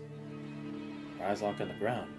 Dark, unmistakable stains of human blood spread in large, ominous patches. With a deepening frown, she tries to contact the Commandant again. Echoes through the cavernous dark, rings and rings and rings, met only by silence. Did they head deeper into the mine? Maybe. After repeated failed attempts to establish a connection, Liv leads Melano deeper into the mine. The faint humming persists in her ears. A phantom sound she could no longer tell for the echo of the tunnels or the torment of her own mind migraine. Then as they round a corner, the busy signal cuts off abruptly, placed not by a voice, but by blood-curdling howl of hetero creatures. Is that those monsters? Are they coming for us again? Melano nervously tightens her grip on the iron bar she just picked up from the ground. This can't continue. They lowers her gaze. Troubles are not individually devastating, but their relentless frequency terrifies her. The persistent shadow of unease clings to her thoughts. She shakes her head slightly as if trying to physically dislodge the discomfort. Closing her eyes, she lets her consciousness sink.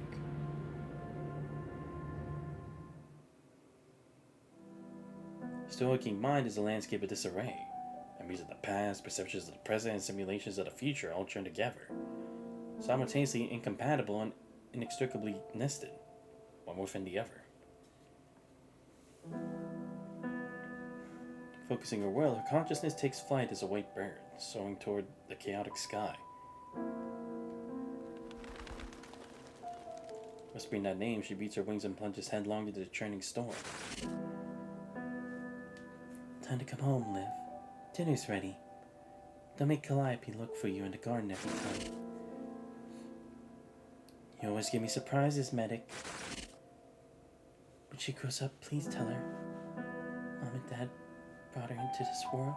Oh, right, Fantine, yes. It's from a way earlier chapter, right? Was this also from Surviving Lusum, I think? Because we tried to help as many people as we could to survive, but our group just kept getting smaller and smaller and smaller.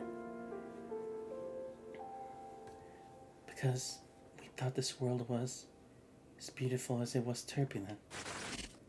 Save that kind of speech for someone who hasn't seen her share of death. When the number of lives isn't a factor, I'll always care for those I care about. Marietta scenes flow like water between her wings. Visions of decay and abundance whirling away only to spot anew. Meanwhile, as you rush forward, a wave of pain echoes through your mind beacon. Feels like, Liv? Your consciousness is a waterlogged sponge. Thoughts like damp gears turning with sluggish resistance. Without warning, your memories spiral directionless. Till the river of time flows backward, coming to a rest on the day Liv was fitted with her new frame.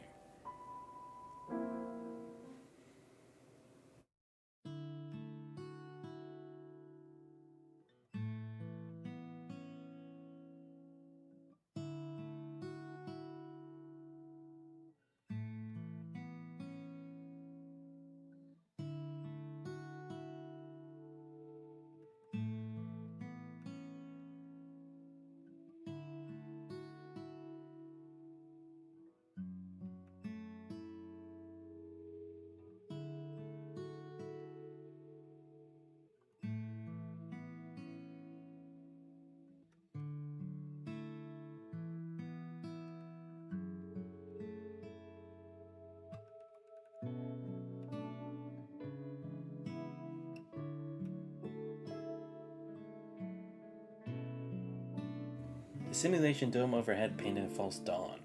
A rosy light bled across the horizon, a radiant tapestry unfurling to cloak the entire sky. Your gaze drifted from that artificial sunrise back to the chamber, so you saw Rosa under Asimov's instructions, fine-tuning the calibration parameters for Liv's new frame. Entering initialization parameters. Beginning virtual connection. Connection successful. Rosa, begin logging all data frame data. The casual chat with Hassan had been an unspoken secret. After a conversation, Liv and Hassan had a long talk. Before she returned to the lounge, you already knew what choice she would make. Commandant? So you made up your mind? Yes, Commandant. Stood beside you. Should have already told you about the uncertainties in the data set. They did. Asimov was very thorough. I know it's not a guaranteed path, but I also know what it could make possible. All your arguments and fears dissolved into a single weary sigh at the sight of Liv's reassuring smile. Whether it was a choice or some new technology, why did it always have to be her? Why Liv? Again? On their shoulders have already borne the weight of so much. Must they now carry this too? I know what you're trying to say, Commandant. Do you remember that question you asked me before? Of course. The maiden embraced by crimson thorns fell into the eternal night. The devoted narrative found her, a white bird blood-soaked and still, and cradled her, gently wrapping her form with a sea of stars. You asked me. You know the future is paved with struggles and pain. Will you still walk toward it?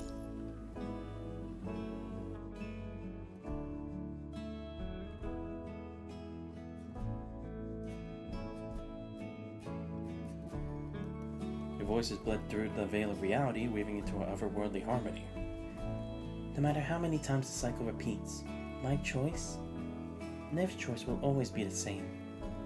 And you're the same, Commandant, aren't you? Lee and Lucia, they told me a little of what you've been through. It breaks my heart that I couldn't be there to share your burden. It also fills me with hope knowing that even after facing such an abyss, you never stopped trying to return to us. You never abandoned the path forward, no matter how difficult. I'm glad this data is compatible with my new frame. If I can use it to create new possibilities, to lighten anyone's burden even a little, it's all worth it. Right, yeah, because that's the thing, it's like, Liv has always wanted to be there to help the team, right? Like, this is her big shot to finally stand shoulder to shoulder with us again. Not that we don't want her there with us, but it's like every time she's put into that position, it always seems to like have a lot of implications.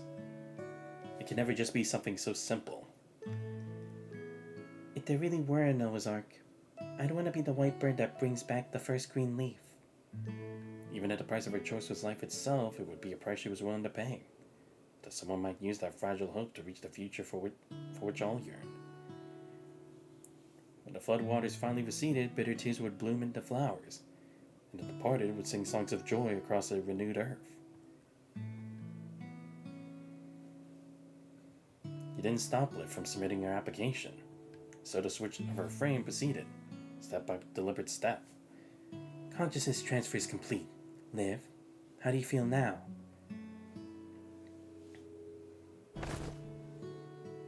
From the room, like Liv's first switch of the new frame was complete. Like a toddler taking its first step, she pushed herself upright, a smile blooming on her face as she met your gaze. Liv. Yeah. Familiar tap applied with a distinctive pressure laid on your shoulder. To find the expressionless Professor Hippocrates standing behind you. Professor, how's Liv doing? Has her new frame settled in? The conscious transfer is complete. She's just starting her simulated combat test now.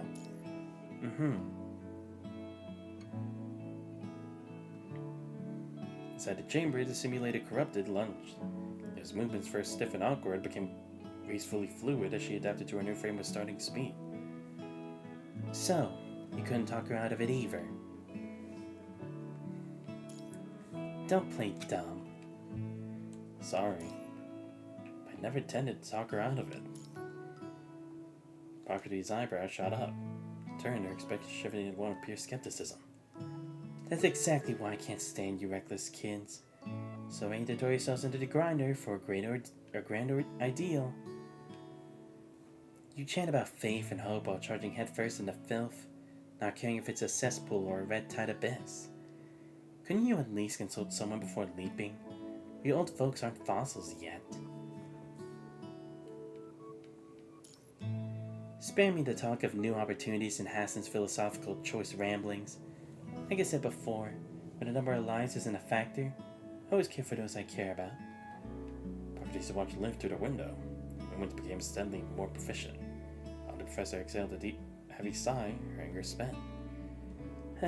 Forget it. I'm not really blaming you. It was her decision. Once her mind was set, no one could change it anyway. So you didn't recommend uploading this dataset either? Recommend is a pointless word now. I was part of preliminary research. Simulations show it can, in theory, heal our mind migraine to some extent. But this data, without actual testing, I can't guarantee it's completely safe. If it were my call, I'd rather she live with her migraine as a regular construct than gamble her life on the front lines for a shred of hope. I don't want her to take this risk. Everything she sacrificed for Babylonia, in the Golden Age, would have earned her a chest full of medals and a peaceful retirement. She always sees herself as a sacrifice, and no thought for her own safety. I can save her once, twice, but I can't be everywhere. You won't have to be. Huh. I'll keep her from going too far. I'll become her safety net. I promised her. Whatever obstacles lie ahead, whatever path you must take, you won't give up. You bring Liv back.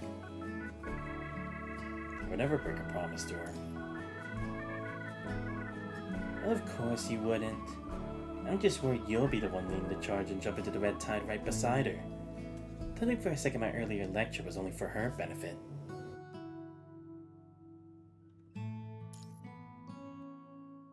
You kids, I swear. Liv, having completed her preliminary combat test in the frame adaptation room, walked toward you. Alright, go talk to her. Just finish your frame switch. I'm sure seeing you will make her happy. Commandant, you're here. Was that Professor Hippocrates just now? Why did she leave?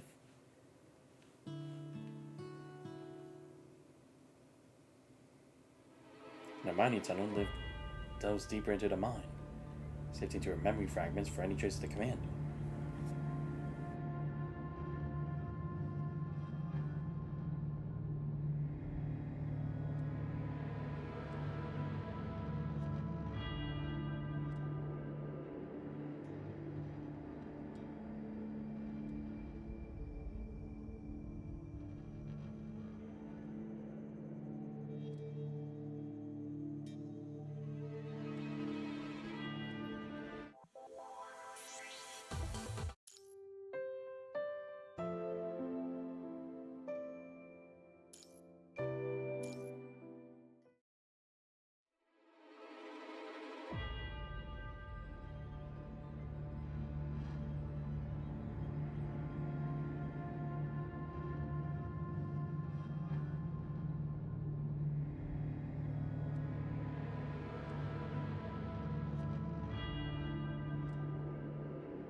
Push away the memory fragments, you and Aisling flee deeper into the mines. It's a stupid bell again. Abruptly, you freeze a cold foreign pressure floods your skull. Consciousness attack is back. This time the target is no longer your mind beacon.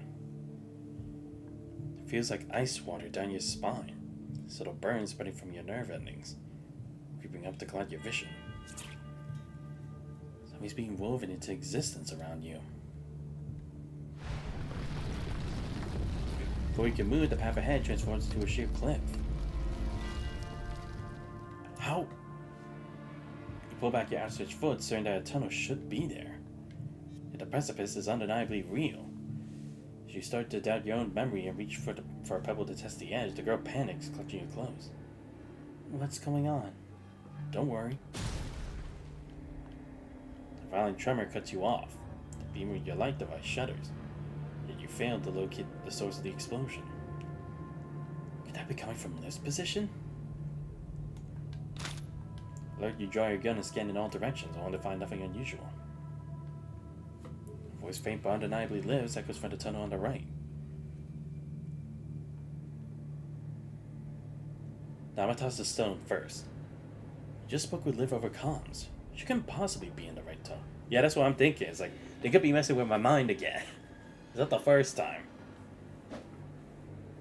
Pick up a stone from the ground and toss it forward. It vanishes as if swallowed once it reaches the edge. You hear the unmistakable clack of it hitting solid ground. It's an illusion cast by interference with your visual nerves. Ah, I see. Yeah, so like sometimes what we can or can't see. But woven by whom? And for what purpose? The boot steps onto the edge of the supposed cliff and, unsurprisingly, meets solid ground beneath.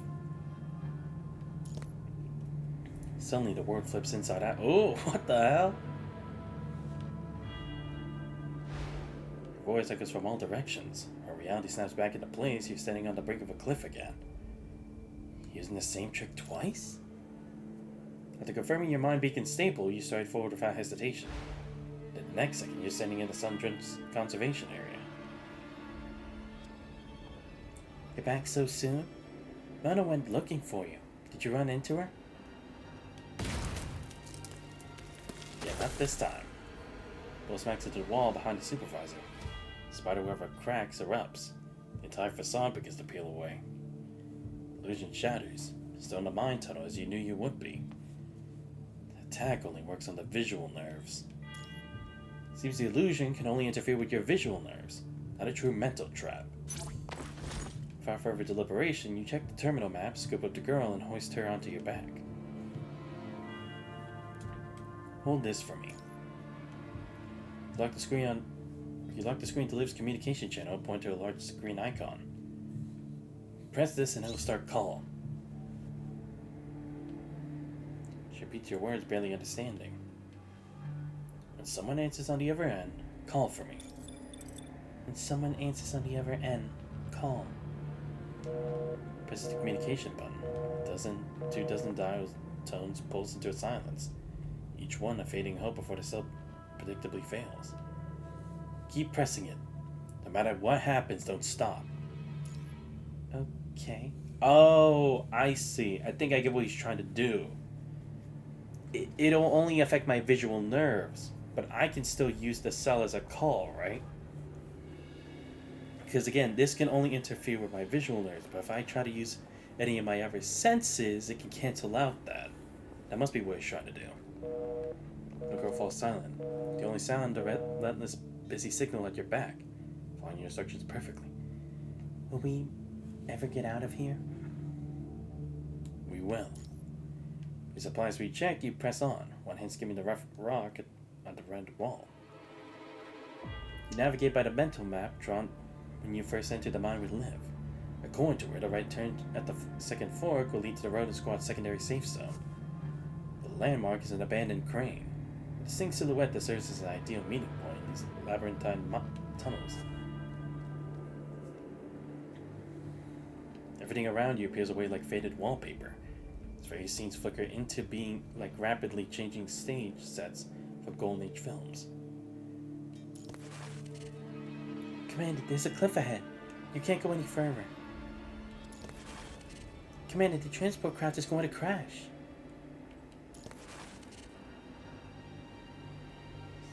Honey, you'll be home for dinner. What the fuck is this? Okay, now you're just fucking messing with me. The moment your foot touches down, but for a voice in the world around you shattered like glass. Just one more turn. It's those monsters. Little girl on your back suddenly clutches your clothes, her grip tight with fear. The punching concentration spikes abruptly. Your monitor flashes a warning red.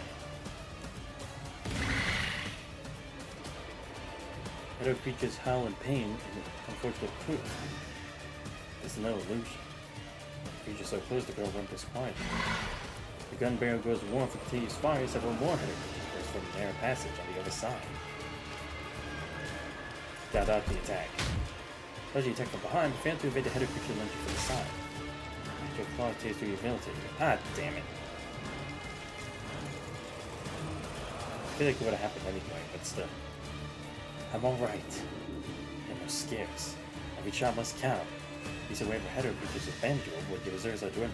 Oh, okay, yeah. True, because if I just like shot at everything I saw, it's like I wouldn't be able to like do it. Sprint for a planned route, the busy signal echoing behind you turns to white noise. I'll finally get through. Liv? Kiss answers. Her voice breaks through. They're catching up to us. Fire again. Shark cap taking down Yamani as you slam in a fresh magazine. The empty one hits the ground with a sharp clatter. Time for words. Push forward, evading the creatures on your heels. Oh, come on. No, I need to check. No! I want to review. I'm just gonna go right. Backpack is working uneven, littered with stones that soiled the salt berries. Oh, god damn it! As the dead header creatures lie at the entrance, the rest seem unwilling to follow, like deterred by a weapon against fate. So much blood. A soft sniffle draws your gaze down. Icing pointing at your calf, in an untreated wound, leaves a slow trail of crimson. You move to tear a strip from your clothes to bandage it, your eyes lock onto the terminal. The screen still reads in call. The call? How's this still connected? Commandant? His deliberately hushed voice comes through in the other end. Liv, I thought you... Signal remains intermittent. You're hurt? Emergency kit. Your waist. She pieced these words as if terrified of omitting any potential life-saving detail. I hear you. Just reach it for your emergency kit when the world swims before your eyes. Sort of haze shapes move. Had a creature slipping from the mouth of the side tunnel. It's the You and Icing hold your breath, pressing into the rough stone at the tunnel wall. All lights have been killed, plunging you into protective darkness. Ammunition is scarce for now. Avoidance is your only strategy. The creatures don't come any closer. Something's hunting us. Not sure if it's the person behind all this. What's hunting you? Wait. Had a creature at the tunnel junction twitches. Test spasm. Can't tell if it's real or a trick of your frayed nerves. Gunshot is a dull thunderclap. Creature shrieks, lurching upright. Sees the sun girl's hand and plunge deeper into the suffocating darkness. Call gets out again. They're toying with you. How do creatures keep materializing for the shadows where you least expect them? Some are just illusions. Others are lethally real. You rely on the punishing detector to tell the difference, but the fatigue of endless combat as the tide washes through your skull, eroding your focus. Tunnels are a labyrinth. You navigate by the crude map, all sense of time lost. After loading your third magazine, you do a mental count of your remaining rounds. You approach the next junction, sounds of combat freezing your tracks. Someone's up ahead? Is it another cruel illusion or fragment of reality? You round a corner, and a creature screeches and collapses. Beyond it, a figure struggles to steady a weapon. It's Liv? Up against the wall covered in wounds. The simple act of lifting her arm seems to require tremendous effort. She clearly notices the two people approaching as well. Thank goodness. I finally found you. While the fluid continues to leak from her wound, she lets out a pained groan. I'm gonna step back. Where's Melina? Commandant, what's wrong? It's me. I'm Liv. This isn't Liv. Not even bothering to say her name, you turn to leave. Just see around the corner, a familiar figure approaches, firmly gripping your shoulder and guiding you in a different direction. Commandant, that one isn't real. I'm the real Liv.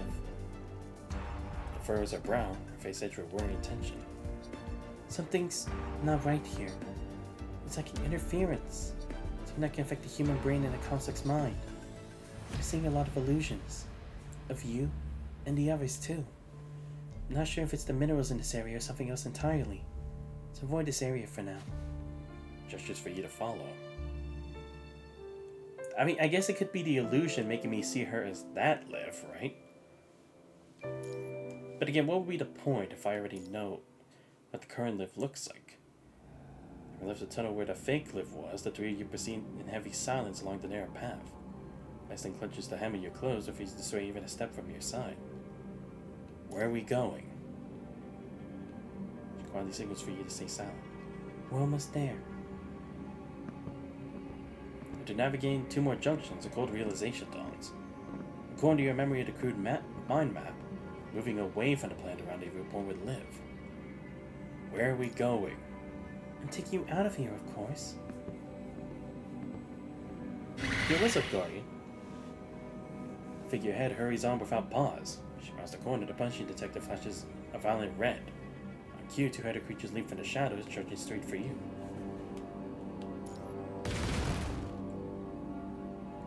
Your ready bullet cuts coldly through the dissipating Liv and strikes the header creatures directly behind her.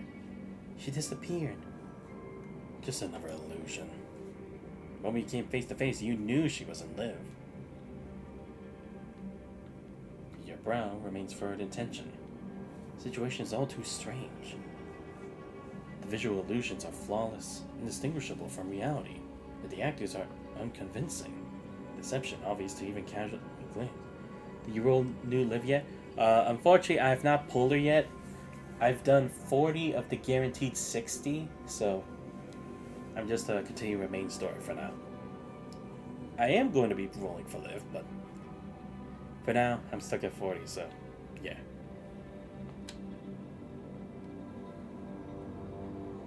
By the way, Garnet, I wanted to ask, since you already... Oh, you're not that far back. You got long patches now. Yeah, that is true.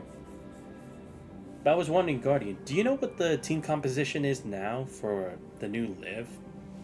Because she's a lightning attacker, right? So how would that work? Is she like the new replacement for Crimson Weave? Or am I supposed to have like a double attacker, like a main DPS and a sub DPS? Or what? It's Liv, Nanami, and Fair.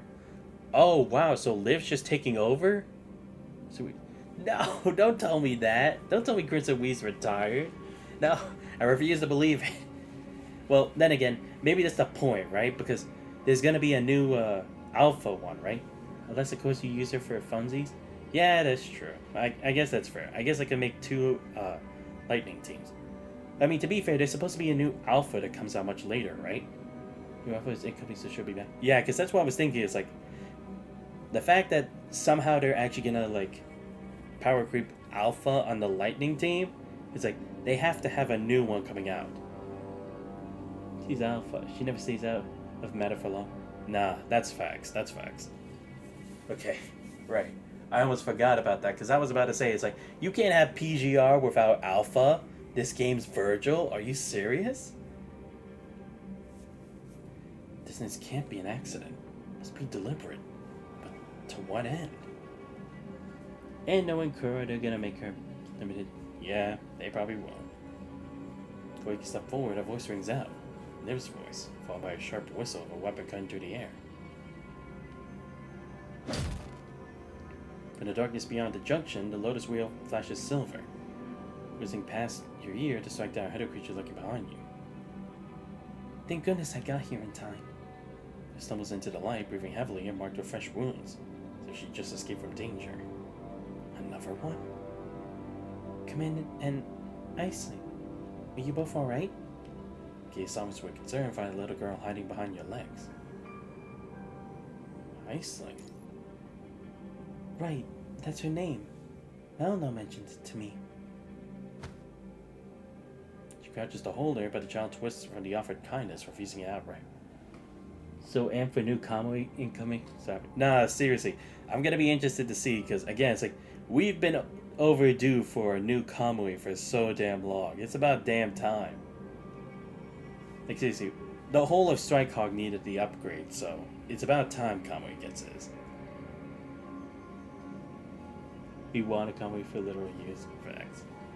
Because, I mean, Kamui's a cool guy, too. Don't get me wrong. So, it's like, I hope he gets a better frame, because it's not like I don't like Kamui as a character. I think he's pretty cool. But at the same time, it's like, I just don't really see myself using him on my current teams or anything.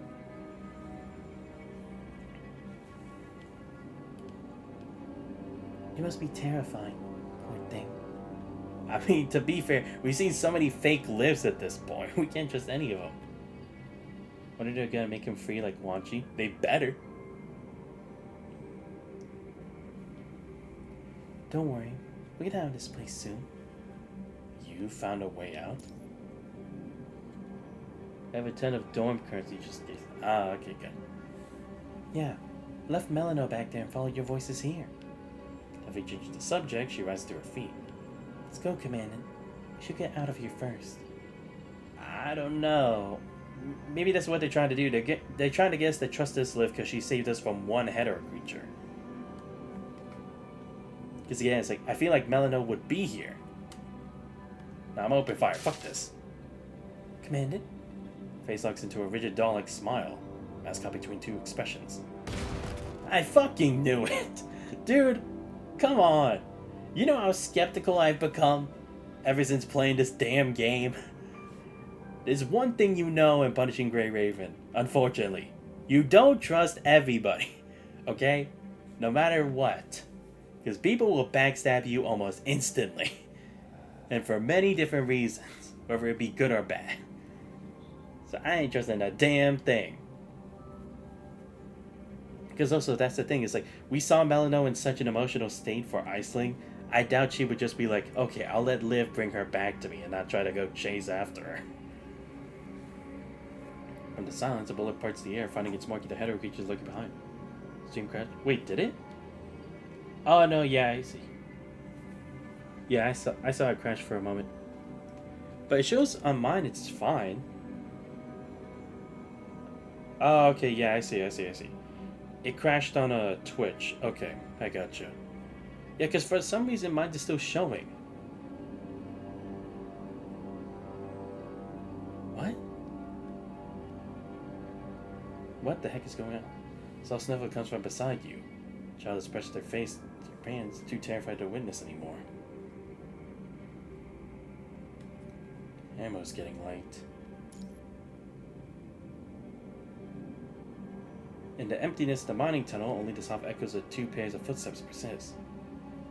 But yeah, thank you for letting me know, Guardian. I had no idea why it crashed, because on my OBS it looks fine. But yeah, I saw that like on Twitch it actually did crash for a minute. So thank you for the warning.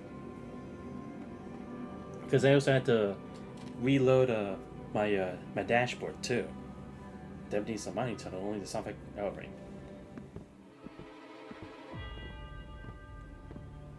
Soon the visual and auditory distortions return, relentless sickness that seeps back in to claim your senses. Commandant? This familiar voice echoes from every direction. Oh, now they're... Okay, now they're just being in that... Whoever this person is that's doing this to us, they're a fucking asshole. They're using every version of Liv we've seen. Like her second outfit, we have Luminance, we have Imperia, and now this. What the fuck, man? That's bullshit. Commandant, help me. Around the corner, you find Liv again in her eclipse frame. She's kneeling on the side, battered and scarred, especially on the verge of breaking down. Oh, right, the eclipse frame. Oh, they actually use luminance. I know, right? They never use luminance at all. We've literally used at least every other frame once, but never luminance. Like, what the hell? What even was the luminance frame even for that? Seriously. But hey, I mean, I'll still give credit for them crediting that it actually happened. That was canon. She reaches out, her face contorted in agony, with nothing but deep black of the mining pit behind her. Commandant, come here. It's dangerous over there. The cry's not yet finished before another lift calls out from the junction. Commandant, hurry. Let me take you out of here. Commandant? This is like when you go to that mirror house and you're being chased by someone and you're only seeing reflections of the person chasing you. Like, seriously, that's how I would feel in this, and I'd be fucking terrified. Like, I've never been to those kinds of places, but I've seen them on TV, and it's like, I wouldn't get the freakiness just from watching it as a viewer, but from a person actually going through it, it would kind of like creep me out, I'm not gonna lie. From the emptiness, Liv's phantom takes shape, then another and another until the darkness is filled with her echoes. Ethereal and ghost-like, they drift forth, her dress is rippling like water and shimmering with a pale phosphorescent glow. Commandant, I'm waiting for you. Commandant, help me. Visible winds sighs through the mining tunnels, weaving their voices into a chorus from every direction. Time for a live wave attack, huh? For a single unnerving moment, every lift freezes in place. No, Commandant. Before I transferred from Egret to Grey Raven, I saw you once through the window. After hearing about the squad, I grew curious and sneaked a peek at you when I passed by the meeting room. Just like that, you walked into my world. So as words hang in the air, your expression darkens. Unlike before, the tone is different this time. It's exactly like Liv herself. It could only mean.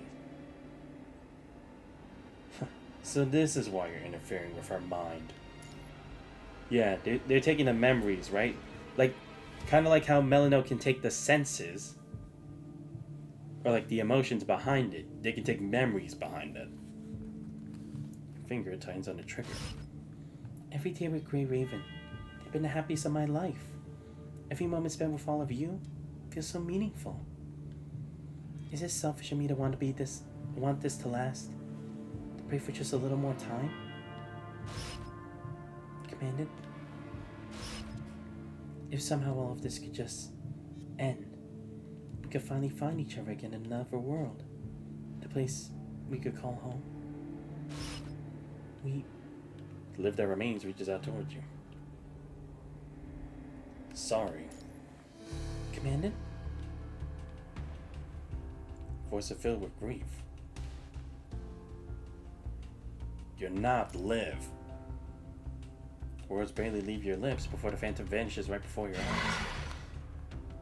It's a familiar script, predictable routine.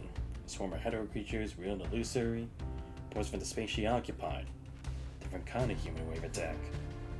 Liv is never selfish. She's basically Shira, I mean, yeah, true, but she's much better. Not to cast any shade onto Shira, by the way, but it's like, come on, Liv's 10 times better. Enemy lacks their own combat strength. Seems resorting to puppeteering these beasts. Without claws at you, can the mind really hold this many hetero creatures? Right, because if it did, we would have sensed a spike, right? Or we would have sensed, like, an abnormal, like, change much sooner. Maybe she doesn't have survivor skill issues that he does. Yeah, true. Able to rely on the punishing detector to distinguish real hetero creatures from illusions, you have no choice but to keep burning through ammunition.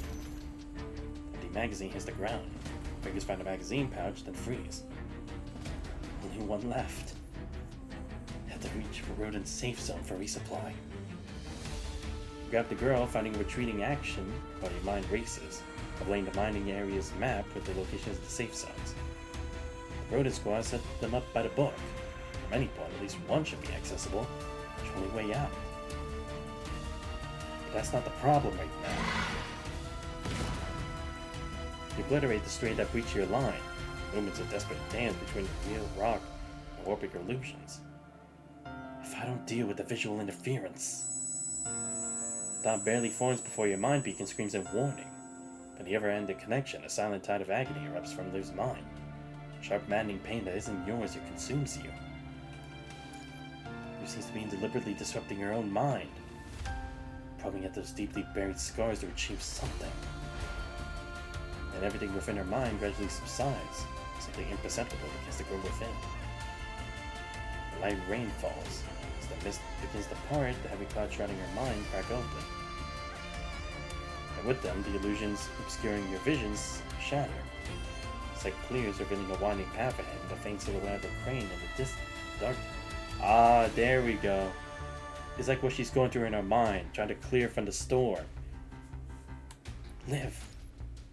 Commandant, your location. I'm near the second safe zone, the one with the crane. Watch out for the mind illusions. Before the word mind can fully leave your lips, the clouds seal everything off once more. Oh, come on. At least he managed to tell Liv where to meet up.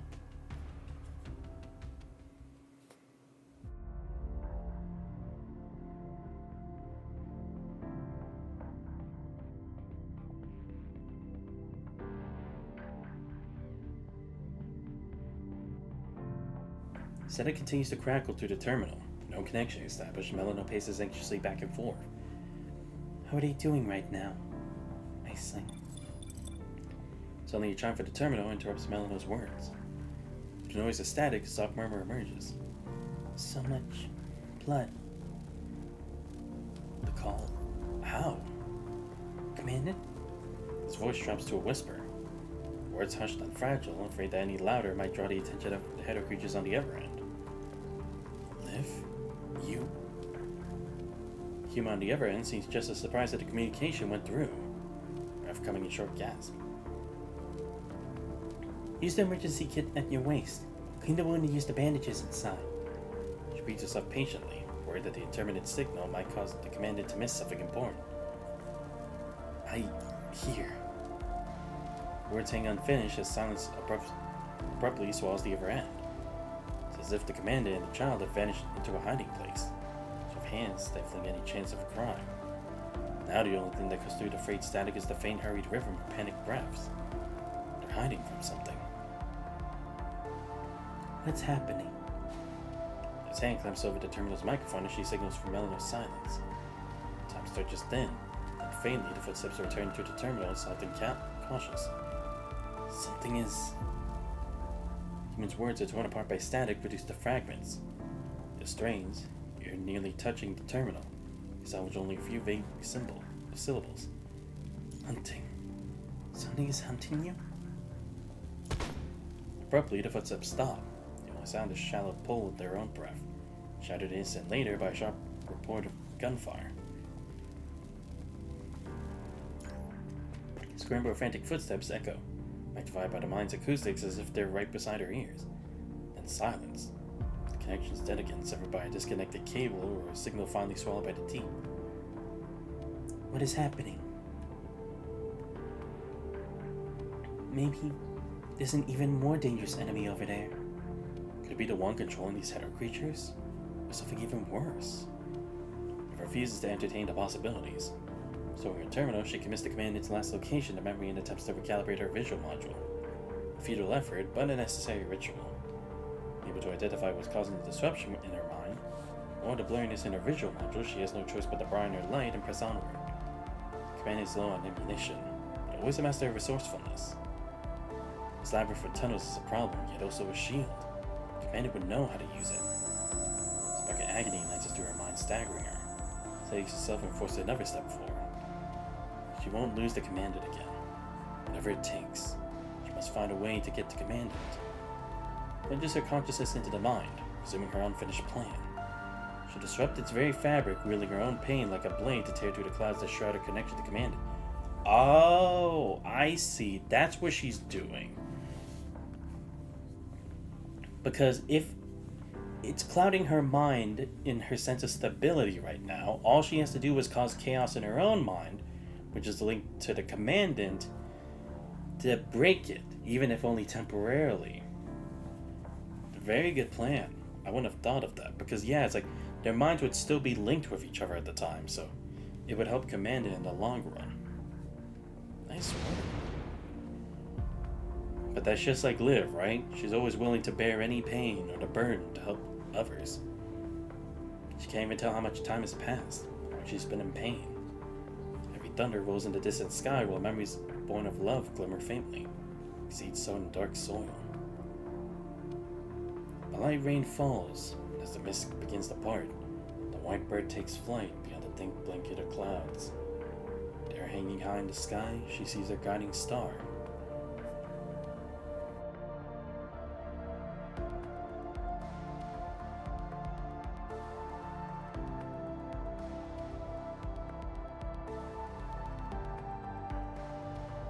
She faintly hears the commandant's voice. Commandant, your location. I'm near the second safe zone, the one with the crane. The voice comes through the mind beacon with remarkable clarity. Watch out for what? The mine? Shadow creatures? Melano? Or something else entirely? Mind connection sustained by painstaking method is clearly unstable. Before the commander can finish speaking, is blocked once again. Then fights her way back to consciousness, struggling against the violent turbulence in her mind. Yet for the chaos, she's at least managed to obtain the commandant's approximate location. Can we still find out the location? I've got a general idea. But see, that's the thing, is like, there are chances here right now that Liv is showing moments of weakness, so I'm surprised Melano's not taking advantage of it. So it makes me wonder, is it actually someone else?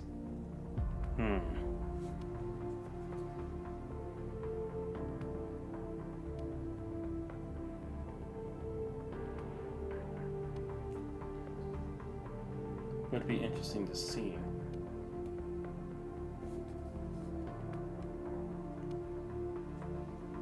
Liv pulls up a crude map at her terminal, squints at it, locating the landmark that the commander just mentioned. She searches for the quickest route there.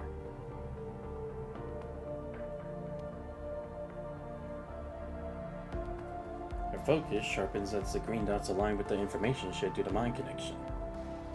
While this doesn't definitively prove the holder of the terminal is the real commandant, it's the lead she must follow. The commandant's mind peak is impossible to replicate. Her own mind would never deceive her. She has to see for herself. We're close now. Just up ahead. Before Melano can lean in and get a good look at the map, Liv swiftly puts it away. Chooses the direction of her hesitation, strides into one of the branching tunnels. Then the punishing concentration in the air suddenly spikes and Melano frees air in tracks. The monsters! The monsters are coming again! Her eyes tightly shut, Melano puts all his strength into swinging the iron bars to target a header creature just as it leaps for Liv's back. But the struggle is far from over. That a header creature just floods the junction ahead, seeming wall of flesh determined to cut off their path. Get out of my way!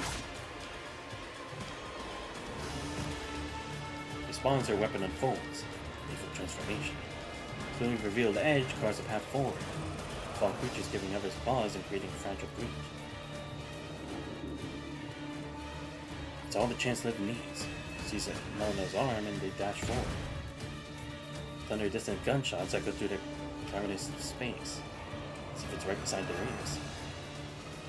Without a moment's hesitation, she runs toward the commander's location.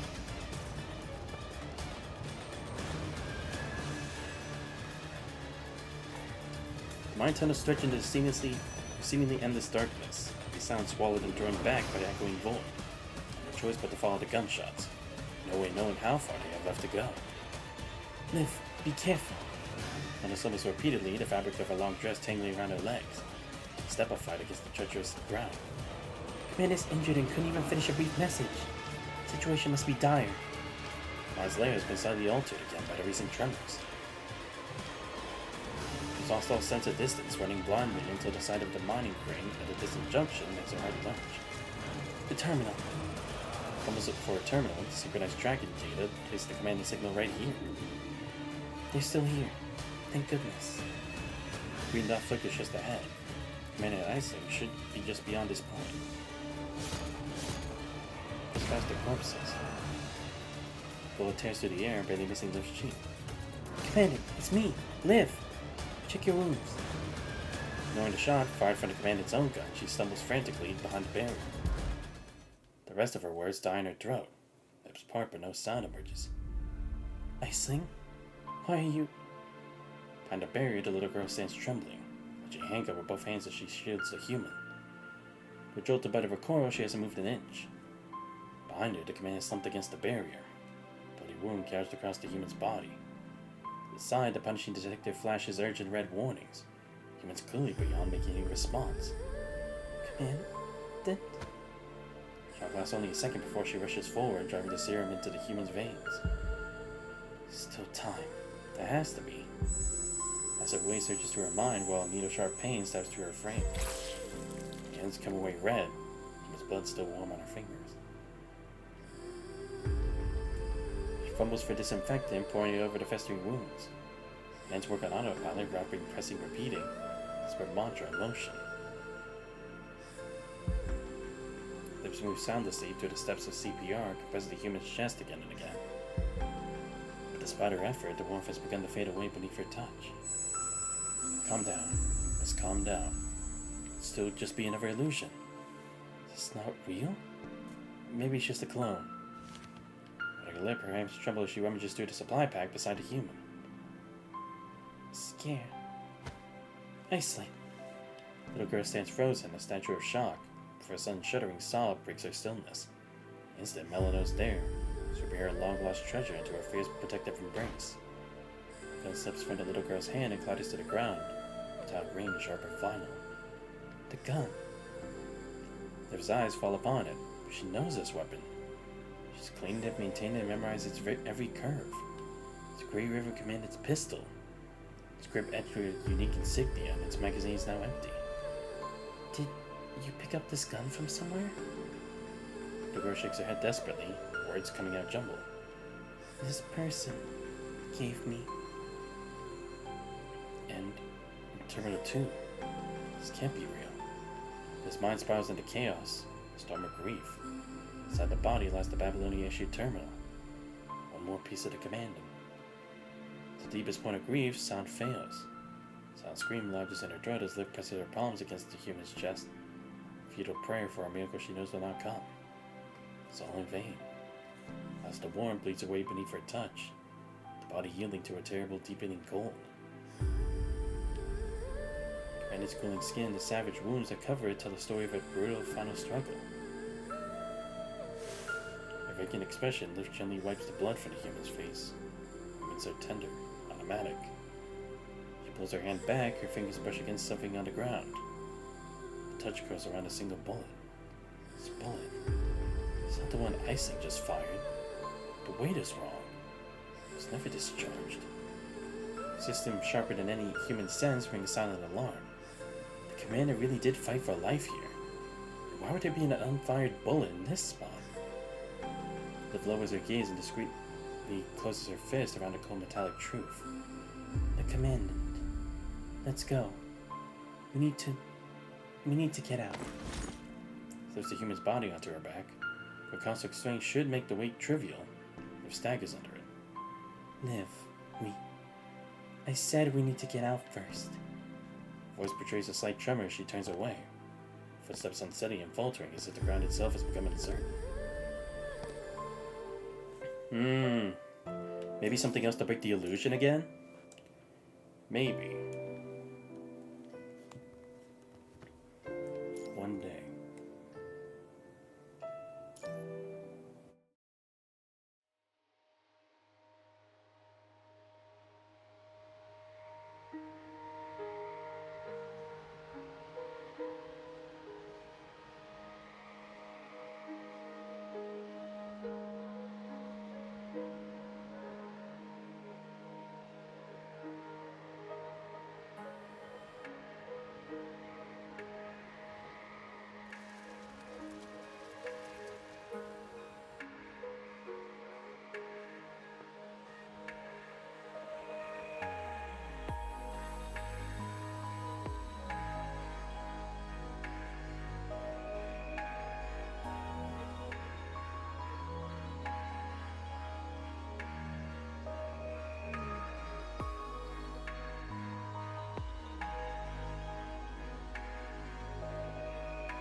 My bad. The sky unfolds like a pale cyan silk. Magnificent, colorful clouds stretching across the vast mountain range. What is about to... Wait, what the hell? Hold up. Wait, give me a second. Is it muted or no? Ah, damn it. I'm trying to do something. Shit.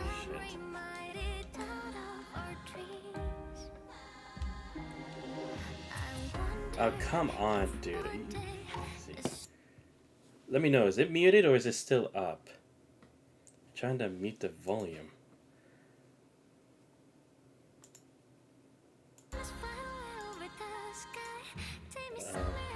Let me just hope it's just not. Anyway, yeah, so is it to be this way? God damn it, I had to move this. It's still up. Damn it! Okay, whatever. Fuck it. I just had to hope it's not copyrighted completely, I guess. I don't know. Is it always you? Do we everything's...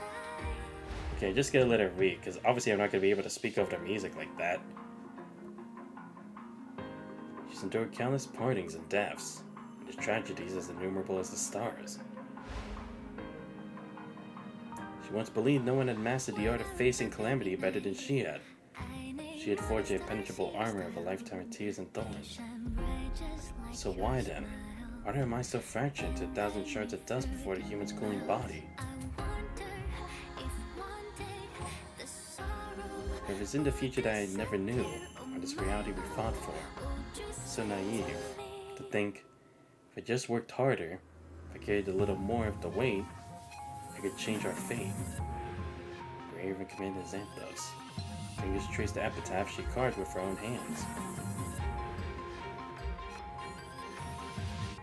She's seen the commander unconscious, teetering on the edge of death. She's seen the commander's corpse. And this time, she's carved commander's tombstone with her own hands. But she's not here to walk the path ahead with me. I'll ever find the lighthouse in the fog. Without you, without Grey Raven, I have nothing left. Seeing her tear risque is falling to the earth and blossoming into a tiny splash. It's alright. Now is not the time. Don't let the tears stain away. It's not time for tears yet, Commander. I won't mourn for you, because this is just a brief parting.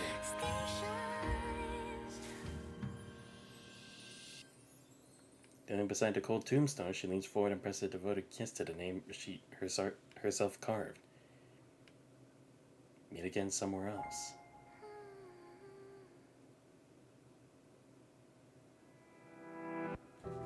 I swear, I was not expecting like a new song to just drop like that. I mean, don't get me wrong, it's a good song too. But it's like, I just hope I don't get copyrighted for it, because god damn it. That'd just be so fucking annoying. But I mean, sometimes they still let me put the video even though it has the music, but it's like, I just don't want it to just be like, oh, you can't have the video up at all, you know? Because otherwise I'd be pissed. At the corner of the cemetery, Melina waits anxiously. When Liv finally emerges, she hurries over.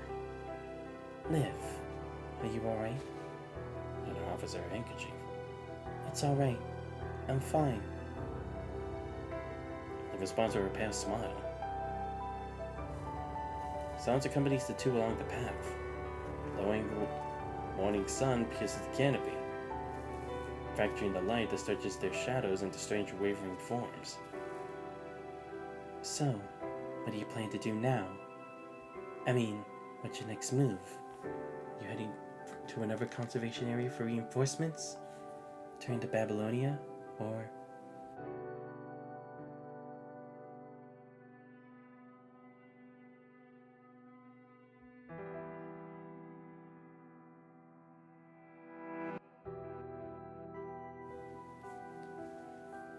Cody, I've gotten content ID'd randomly on PGR videos if it's a story, but these different background music for boss fight, it doesn't show up. It's weird. Yeah, it did be weird like that, though. I'm just hoping it doesn't actually do anything to this.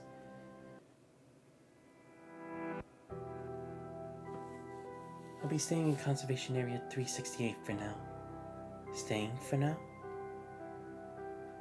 Melina appears both pleasantly surprised and somewhat bewildered by Liv's answer. Yes. I'm planning to stay for a while. There's a bit of distance between yourself and Melina. The matter with the commandant, it needs closure. I've already contacted Babylonia and filed a full report on everything that happened here. They're sending personnel to assist. I'll remain here until the new task force squad arrives. Maybe that's for the best. Melina presses her lips together, the lowered brim of her hat masking her expression. The path is short. A brief conversation lasts only as long as the walk back to the conservation area. Realize that Melina has Phoenix's hat from one. Or Phoebe's. Oh yeah, true. It actually does look pretty similar to it. I know accompanies lived to the house where Grievel had once stayed. Paused at the entrance, peering into the room that now feels hollowed out. His past liveliness just a memory. After a weighted silence, Melina finally speaks again. Liv, are you sure you'll be okay by yourself? Liv offers no reply, only silence. What if I let Icing stay with you for now? At least until you leave.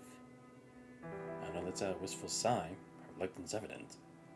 I'd always intended to raise her myself, by handing her off to anyone again. But it'd be too lonely for you here otherwise.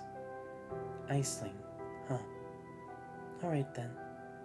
She's at the medical station now, still recovering from the shock. I'll bring her over to you later today. Before Liv can say anything more, Melina hurries away. So it's Iceling, huh? Liv lifts her head. Above her, the sky unfolds into the water-clear azure. Beyond the clouds, an intricate spiderweb engulfs the entire firmament, imprisoning this small world. Behind a distant cosmic rift, a singular eye watches, silent and patient, saving the domain as if it were a self-contained biosphere. Since that human's death, Liv, the one he had chosen, has plunged into an inexplicable flurry of activity. She busies herself with incomprehensible data on a device called Terminal, sending messages to Babylonia, a place that doesn't exist in this world.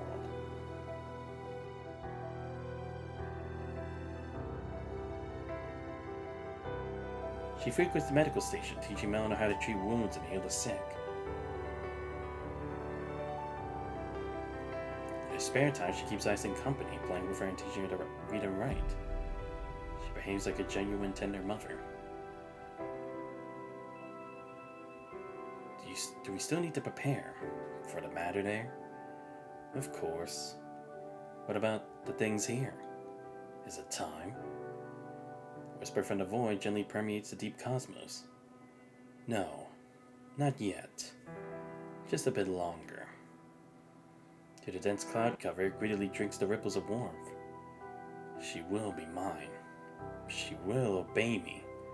She'll belong to me. She will kneel in submission before me.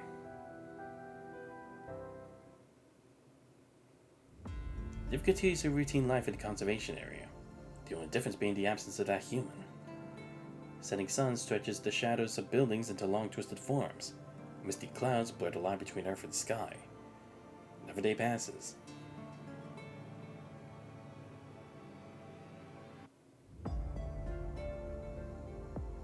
People rise with the sun and rest at dusk. Celestial bodies continue their eternal dance of the seasons arrive with unwavering precision, and yet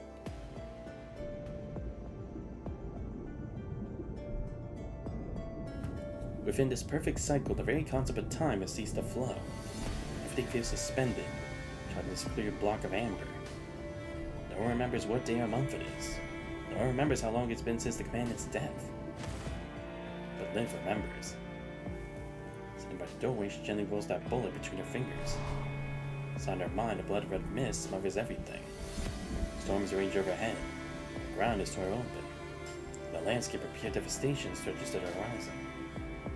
She walks across this inner wasteland. Every step on the thorn-covered ground carving a deep groove.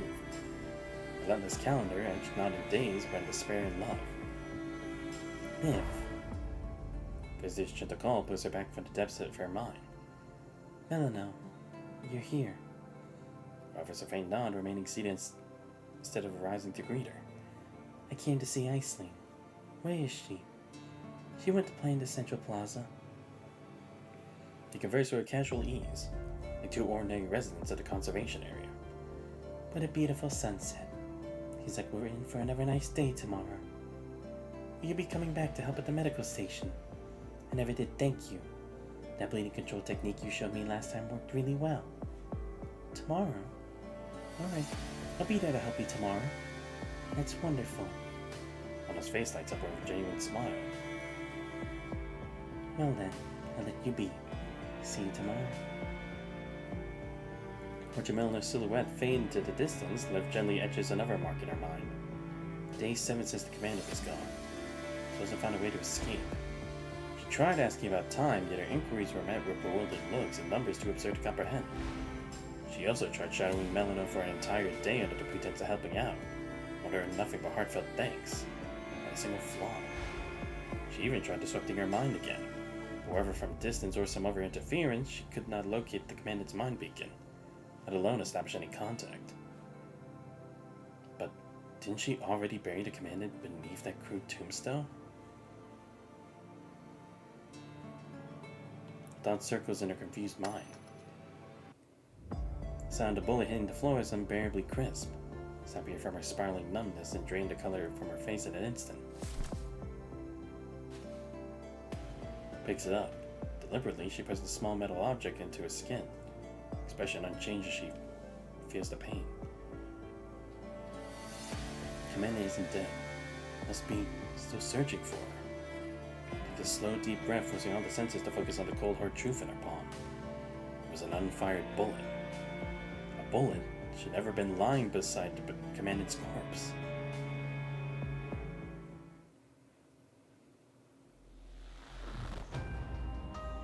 Deep in the mine. Some time ago, or rather a very long time ago, the chaos in Liv's mind began to affect your mind beacon in reverse. The buzzing has persisted in your ears since then.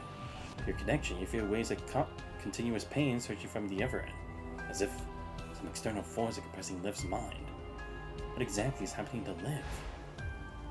High rain falls as the mist begins to part, the heavy cloud shrouding her mind crack open. Liv? Right.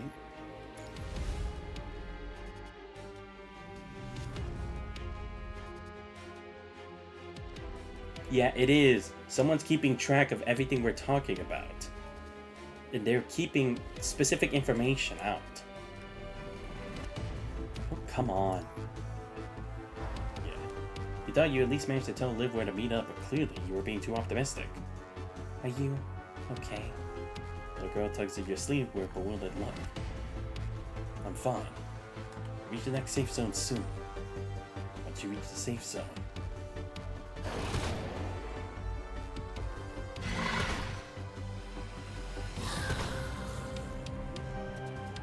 Several headed creatures lunge out from both sides.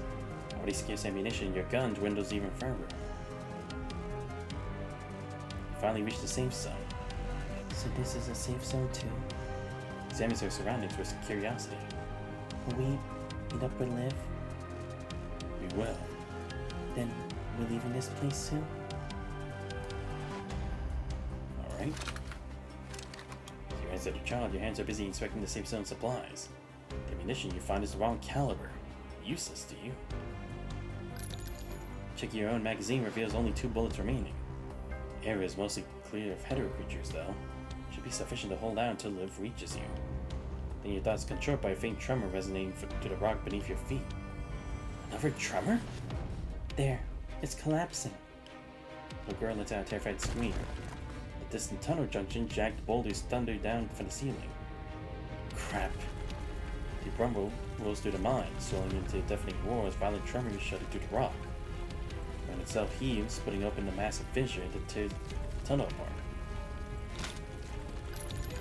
You barely manage to load a single bullet into your magazine when the floor gives way beneath your feet. The gun, the remaining ammunition clatter from your grip, scattering toward the distant supply crate.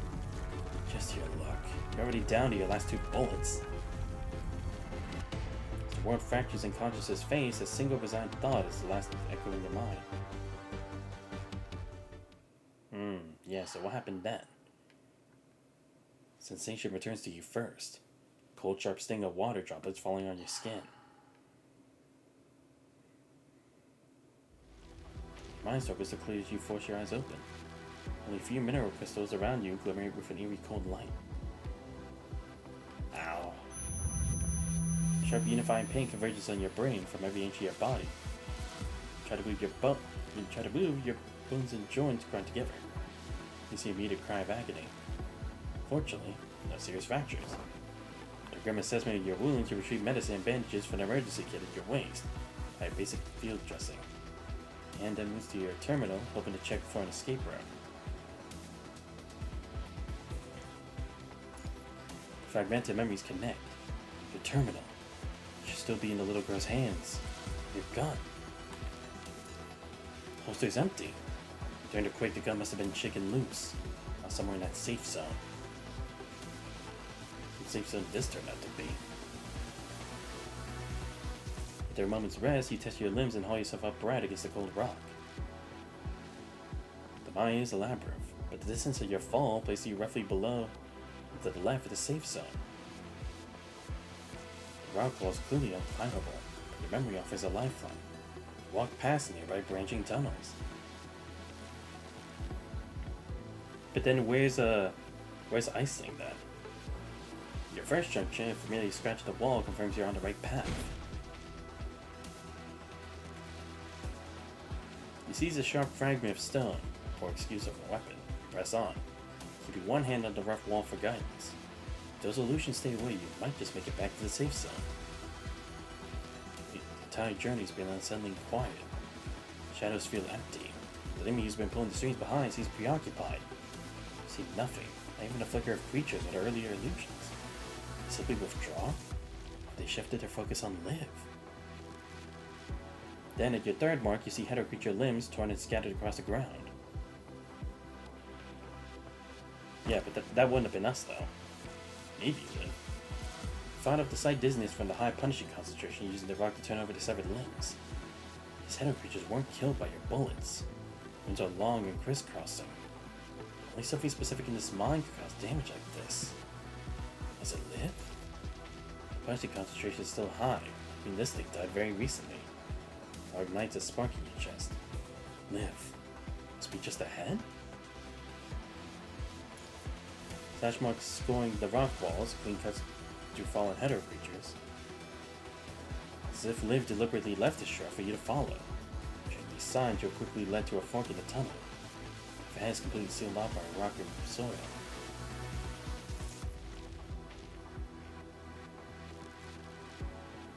There are no other traces of the surrounding area. Liv must have gone this way. For it to be sealed so thoroughly, could this really be a natural camera from the tremors? There's no way you can clear this with the tool you have in your hand. Recall the map you got earlier. Search through your memories. You recall that somewhere nearby there should be a Rodent Squad safe zone. Following the markers up behind, you find it soon. Tucked in an inconspicuous small cave. One you and Liv had previously bypassed for being too cramped. It's a safe zone. And there, sitting undisturbed in the corner, are two supply crates. Check the first one. The first holds several large caliber rounds and multiple packs of compressed rations. Veo, why are you carrying so many rations? Consects don't need to eat. What do you mean just in case? Doesn't matter how many cases you're preparing for. You still don't need them. Second one. Contains several packs of mini explosives. Ymir, I've told you, you can't carry this many explosives. We're in a mine. These detonate will all be buried alive. Please just listen to me once. Knew some here. Oh, the Rodent Squad. But why would there be notes about this here? Thank you, Ymir. You hastily gulp down a few of the compressed rations, feeling the synthetic nutrients briefly revitalize your exhausted body. You empty the crate, loading yourself up for every last one of the mini explosives. Here, you head back toward the folk in the tunnel. Oh, now we can clear the paths. Plus the smoke billowed through the air as your mini explosives detonate in the narrow mining tunnel. As you open a path that beckons you forward with unstoppable momentum. Sure enough, Liv's marks appear once again along the branching path. After confirming your mind beacon stable, no chaos, no illusions, trudge straight down this soul tunnel. Your instinct screams that Liv is just up ahead. As you When you find your way blocked by yet another accidental cave-in, you find it entirely unsurprising.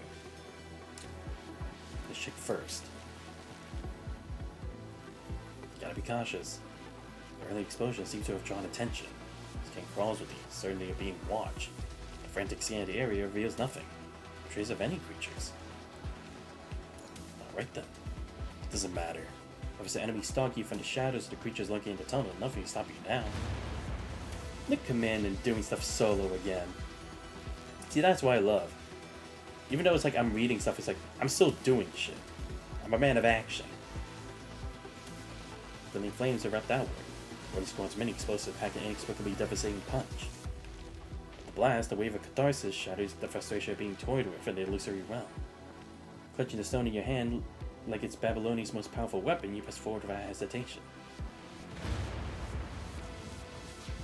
The camouflaged rock wall is torn open, revealing a dark gaping maw. And there, just before your last explosive is spent, you finally found her. Your Liv.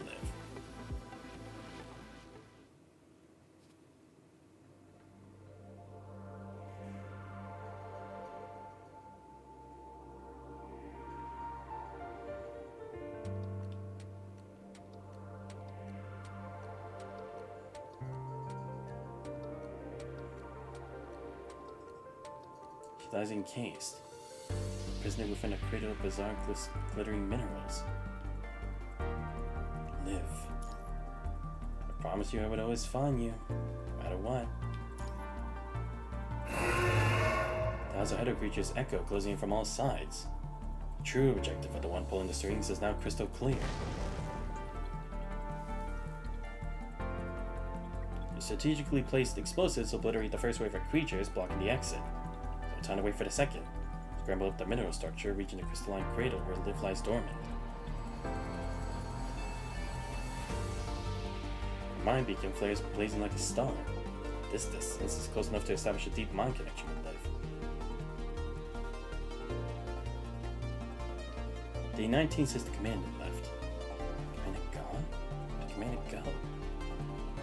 Mind functions sluggishly, thick with fog and malignant mineral cradle works to erase every trace of the human. Liv stands at the basin by the window, gazing at her own reflection in the mirror. Her mind resonates with a low hum as she struggles to part her lips. I'm from Grey Raven. I'm from Conservation Area 368. Cold water rushes from the faucet. Icy shock against her skin makes her yank her hands back.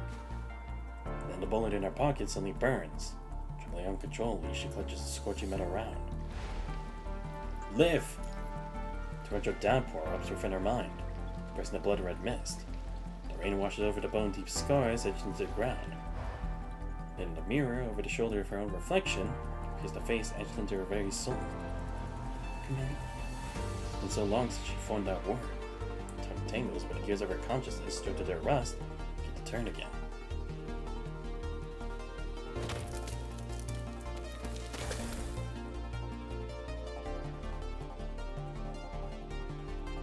Without a moment's hesitation, Liv clenches her fist and smashes the mirror.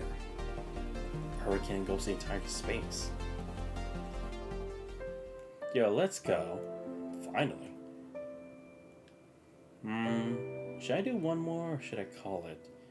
I guess I could probably do one more, yeah, because then we'll have 17 to 26, and then maybe I could do one or two streams to finish this. Yeah, let's do one more. But yeah, I knew it was like, it had to be an illusion again, right?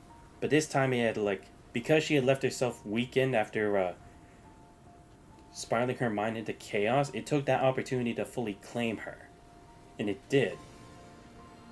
However, that bullet, it must have been like, that must have been proof like, wait, if he was killed here, in this spot, how did he get the bullet from the supply crate in the safe zone, right? I'm guessing that's what I was supposed to tell. At least I think. Because again, that would be a discrepancy in the logic. Because it probably didn't feel that that detail was so important. Working devours all emptiness as Liv's voice resonates through the entire space. So the unyielding will meets no resistance. Instead, a gentle stream of soft white light answers his call. Envelops Liv's consciousness with a warm tenderness, like waves gently yielding to the evening breeze. All her fierce emotions quickly dissolve, fading before they can ever find an echo. Slowly closes her eyes.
Sorry about that.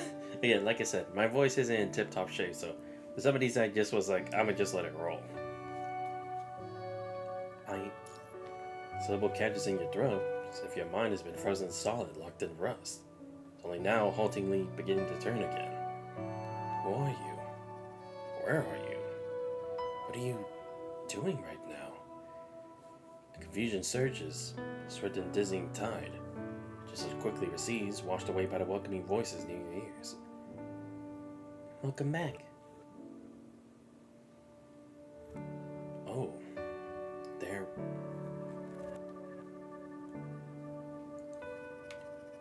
I'm gonna go with the regular choice. My family? Family. The people you live with. Sunlight floods the modest room, filling you with a palpable warmth. At the table sits a vase of white roses, brought home by you just yesterday. The scent of fresh bread and steaming soup rises to meet you, cover the aroma of grains at home.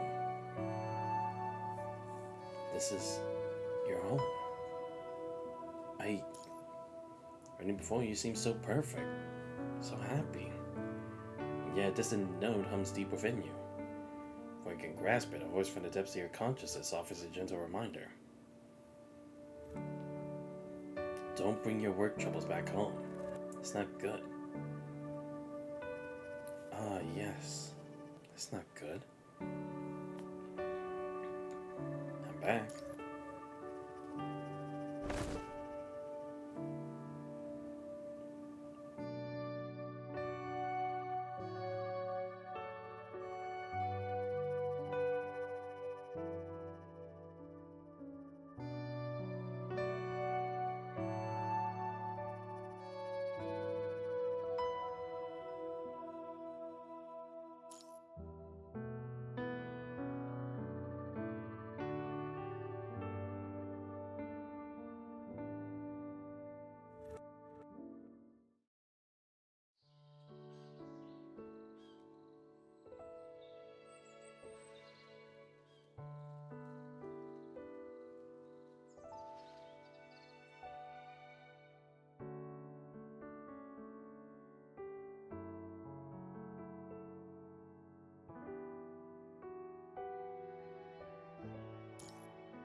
Your memories gradually piece themselves together with each question. Yeah, it was about the conservation area. After retiring from Babylonia, you and Liv chose to settle in this conservation area. You were assigned the role of patrol captain. You reported another sighting of predator creatures at Conservation 375. Again? Even the new filter isn't working? Furrows her brow in worry.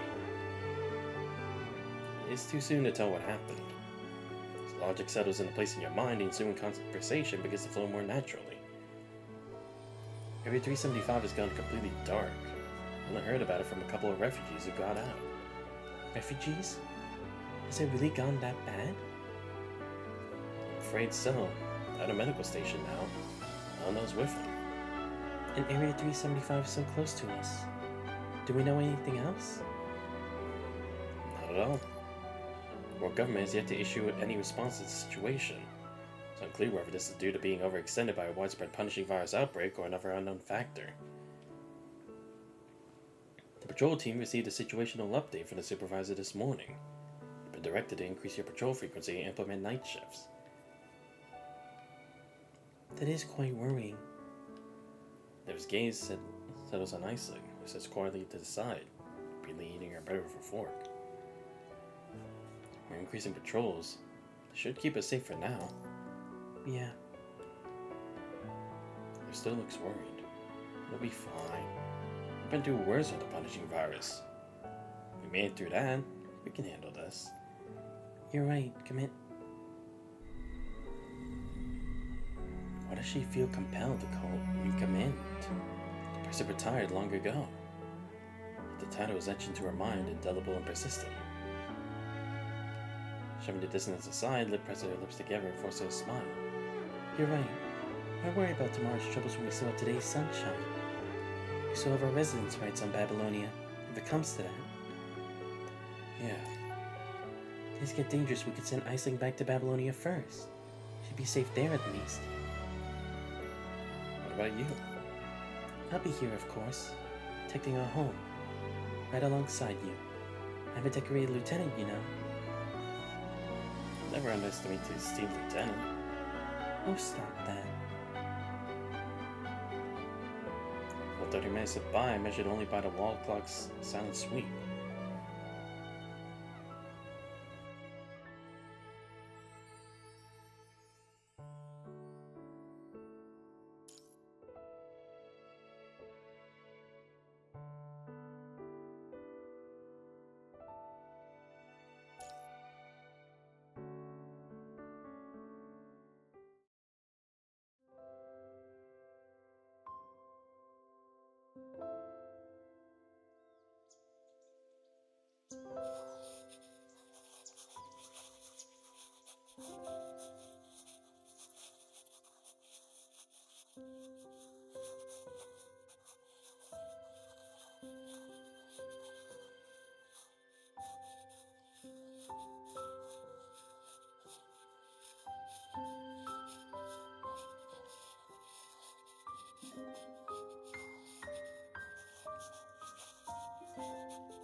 A sudden realization hits her.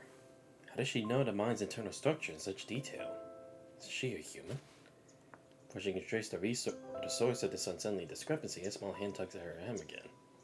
Isaac is back. The child looks up, seemingly confident that her mother won't refuse such a request. Is Ising also supposed to be like a part of this, like, not scheme, but this trap as well? Because to be fair, we have kind of been like getting deeply involved because of both Melano and Aisling. Is that maybe what's going on here?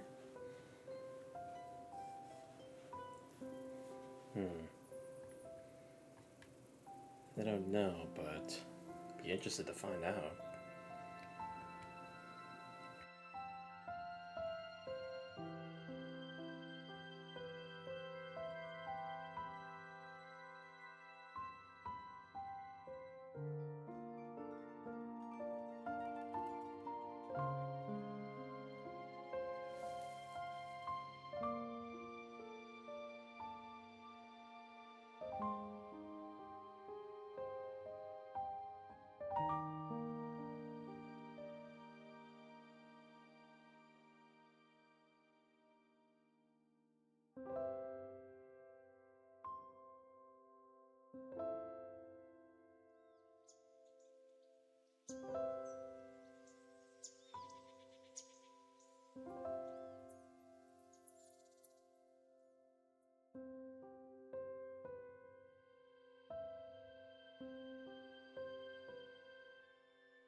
has never been denied anything.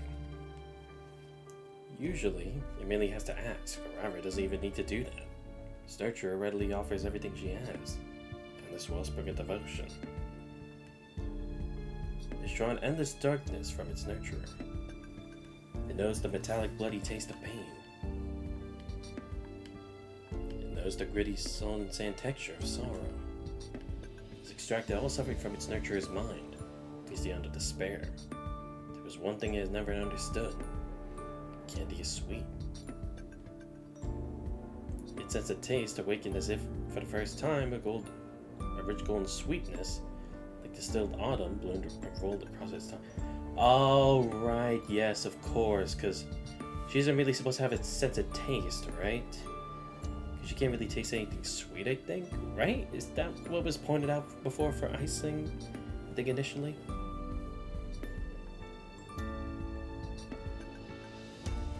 Or like she doesn't really like sweet things because of when she tried the fruit.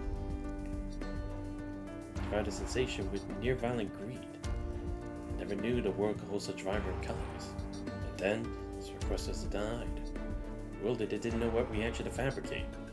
Further repeated its demand and confusion. It was denied and yet somehow gained more. The wild fruits have a more fragrant quality than candy. It's in essence difficult to capture in words, encompassing a crisp texture, slight tartness, and a more layered aroma. It loses itself in the live's mind, reading the colors of flowers and handling the scent of damp soil. Is it time? The distant whisper trembles through the net. Perhaps it is time. It answers his own question. She will be mine. She will obey me. She will belong to me. She is the mother I have chosen. I will make her and her mind truly mine. Why her mind? Why? Why indeed? Never mind, it doesn't matter. I want it and it should be mine. The fragmented whispers gradually fade, swallowed by the starry void. Thank God! That one took so fucking long. Okay, I think this is a good place to end it, because otherwise I'm gonna be stuck here again. Okay, but we did like 9 parts, so who knows? Maybe next time I can actually finish the whole chapter if I really go at it for that long. But yeah, getting very interesting. But yeah, it's like I'm starting to feel like we can't trust both Melano and Aisling. Because look, I was all like mainly just for Melano, but again, it's like it just seemed too simple if it was just the one. But if it's like 2 people in tandem actually a part of this, it would make sense. Again, it's like maybe Aisling isn't just like really aware of like what this plan or situation is, but it's more like Melano is, and subconsciously like Aisling's a part of it. But yeah, of course the commandant, being who he is, a fucking Chad, breaking through everything. But dude, I have to say, what the fuck is with this whole like I'm barely fighting at all? Like seriously, over the course of this whole damn chapter, I've had 2 fights. What is this? Like, look, I know you don't get fights like every other chapter, don't get me, or every other section here in the chapter, don't get me wrong, but I'm more than halfway done, and I've had 2 fights. 2! And the second one was pretty quick, because I only fought like 1 tiny mob of spawns. Like, are you fucking kidding me? Like, don't get me wrong, the story is intriguing. Like, I actually do like it. It's pretty scary and makes you question a lot of things, don't get me wrong. And seeing, like, this whole illusion that Liv is trapped in it does kind of, like, emphasize things as to, like, why it's so hard for her to, like, break out of it. But, dude, come on. I need a good amount of action. Like, there better at least be a good number of sections left here that's, like, I can fight. Like, I'm not expecting everything else from here on, but, like, at least, like, 4 or 5 parts having to do with fighting, like, at least as part of it, that would have been great. They have been filling the chapters with more story in this fight. Yeah, that's the thing, it's like, don't get me wrong, I do like story, don't get me wrong, especially when it, like, discusses a lot of the points that, like, need to be made clear. Hopefully they do more fight. That's what I'm hoping, because I'm holding out, okay? I'm a holdout that hopefully there were at least 4 to 5 more fights, like, left in this chapter, because of course we hit the boss fight. Usually we have a fight before the boss fight, so that's 2. I'm hoping for at least like 2 more if possible. Because I have like 10 parts left. There's no way we're only having 2 more fights. You already have some, maybe? Haven't read it? Yeah, but like I said, I'm trying to be optimistic about it. Because, like I said, the writing of the story is pretty good. Like, it kept you on your heels, it's pretty mysterious, it got a bit spooky at times. So it's like, it is good writing, don't get me wrong. The writing's great. But, again, I just feel like they need to hopefully do a bit better with like the balancing of story in that, because it really is just starting to mainly just become a visual novel. It's like this game is supposed to also have its action as well, because look, I know we don't use like characters we get in the game for like story stuff. It's locked onto those characters, so it's nothing like that. It's just like to kind of keep you like engaged, you know, to keep you hyped up for the chapter. I mean, I still am, at least in the sense, because it's like it's a live chapter. I'm all for that. But for others who are like reaching this point, I don't know. I feel like they'll have mixed reviews about it. It's like, I don't want that. I want people to like properly like think about this, because like I said, writing wise, it's a really great chapter. But I could use a bit more. Like, I feel like we've already done most of the stealth stuff for the labyrinth parts, so it's not going to be anything like that. But at least more where we can test out the new live frame would be nice. But like I said, I'm a hold out hope. There's at least a couple fights left. Even if there were like only 3 fights left, I'll still take that. But that's the bare minimum I will take. If there's only 2, I will be kind of pissed. But aside from that, very good chapter overall. Because again, it's like, is it exactly Melano? Is it not? Is it Iceling or is it not? Or it's getting confusing. But it's a good kind of confusing, because again, it's like there are points where it's like it does seem credible that Melano would be the one doing this stuff, but at the same time, it's like she does technically have alibi, and some of her information that she's given us is solid, though not everything. But it's like the actions are kind of hard to like completely interpret as to whether it's like she's being completely truthful or not. So that's why I do like about this. But anyway, I hope you guys did enjoy the stream for today. This was a pretty long one, so I don't know if I'll do the second stream like promised, because this was pretty extensive than what I thought it was going to be. Mainly due to the fact that it's like, it was a lot more reading than I was expecting it to be, you know? I was hoping for at least a couple of fights here. I was at least hoping for like 1 or 2 when I got to this point, but no, we just got to 1. I was mainly reading. So it's like, I had to give myself at least bits of breaks where I'm like only scrolling through it, because I can't read completely everything as I am now, because I'm still a bit ill. I'm not as ill as I was before, but still a bit, so it's like I can't read every single thing, so that's why I scroll through some parts where I felt like I didn't really need to, as much as like the important stuff. But yeah, I'll see if I do Duet Night Abyss tonight. If not, I'm gonna try to go for it tomorrow. But yeah, you guys will see. But anyway, let me give a huge shout out to everyone who showed up to the stream for today. So shout out to Twitch King and for Guardian Soulblade for both showing up to the stream. It's great chatting with you both. But anyway, if you guys did enjoy the stream right now, already found the channel, please make sure that you follow. Much appreciated. Check my YouTube channel, post on the VOD, subscribe as well. Join Discord, you guys not ready. Thanks to all those on the channel. But yeah, don't overdo it, especially you're not feeling well. Thanks, Guardian. Appreciate the sentiment. But anyway, this has been Xando's Advice. I hope you guys have a great rest of your night. I'll see you guys next time. We're out. 新しい任務よ。空中庭園の墜落を防ぐため、今すぐ部屋に戻って休憩すること。端末には表示されないわ。私からの任務だから。この真相を確かめてみる。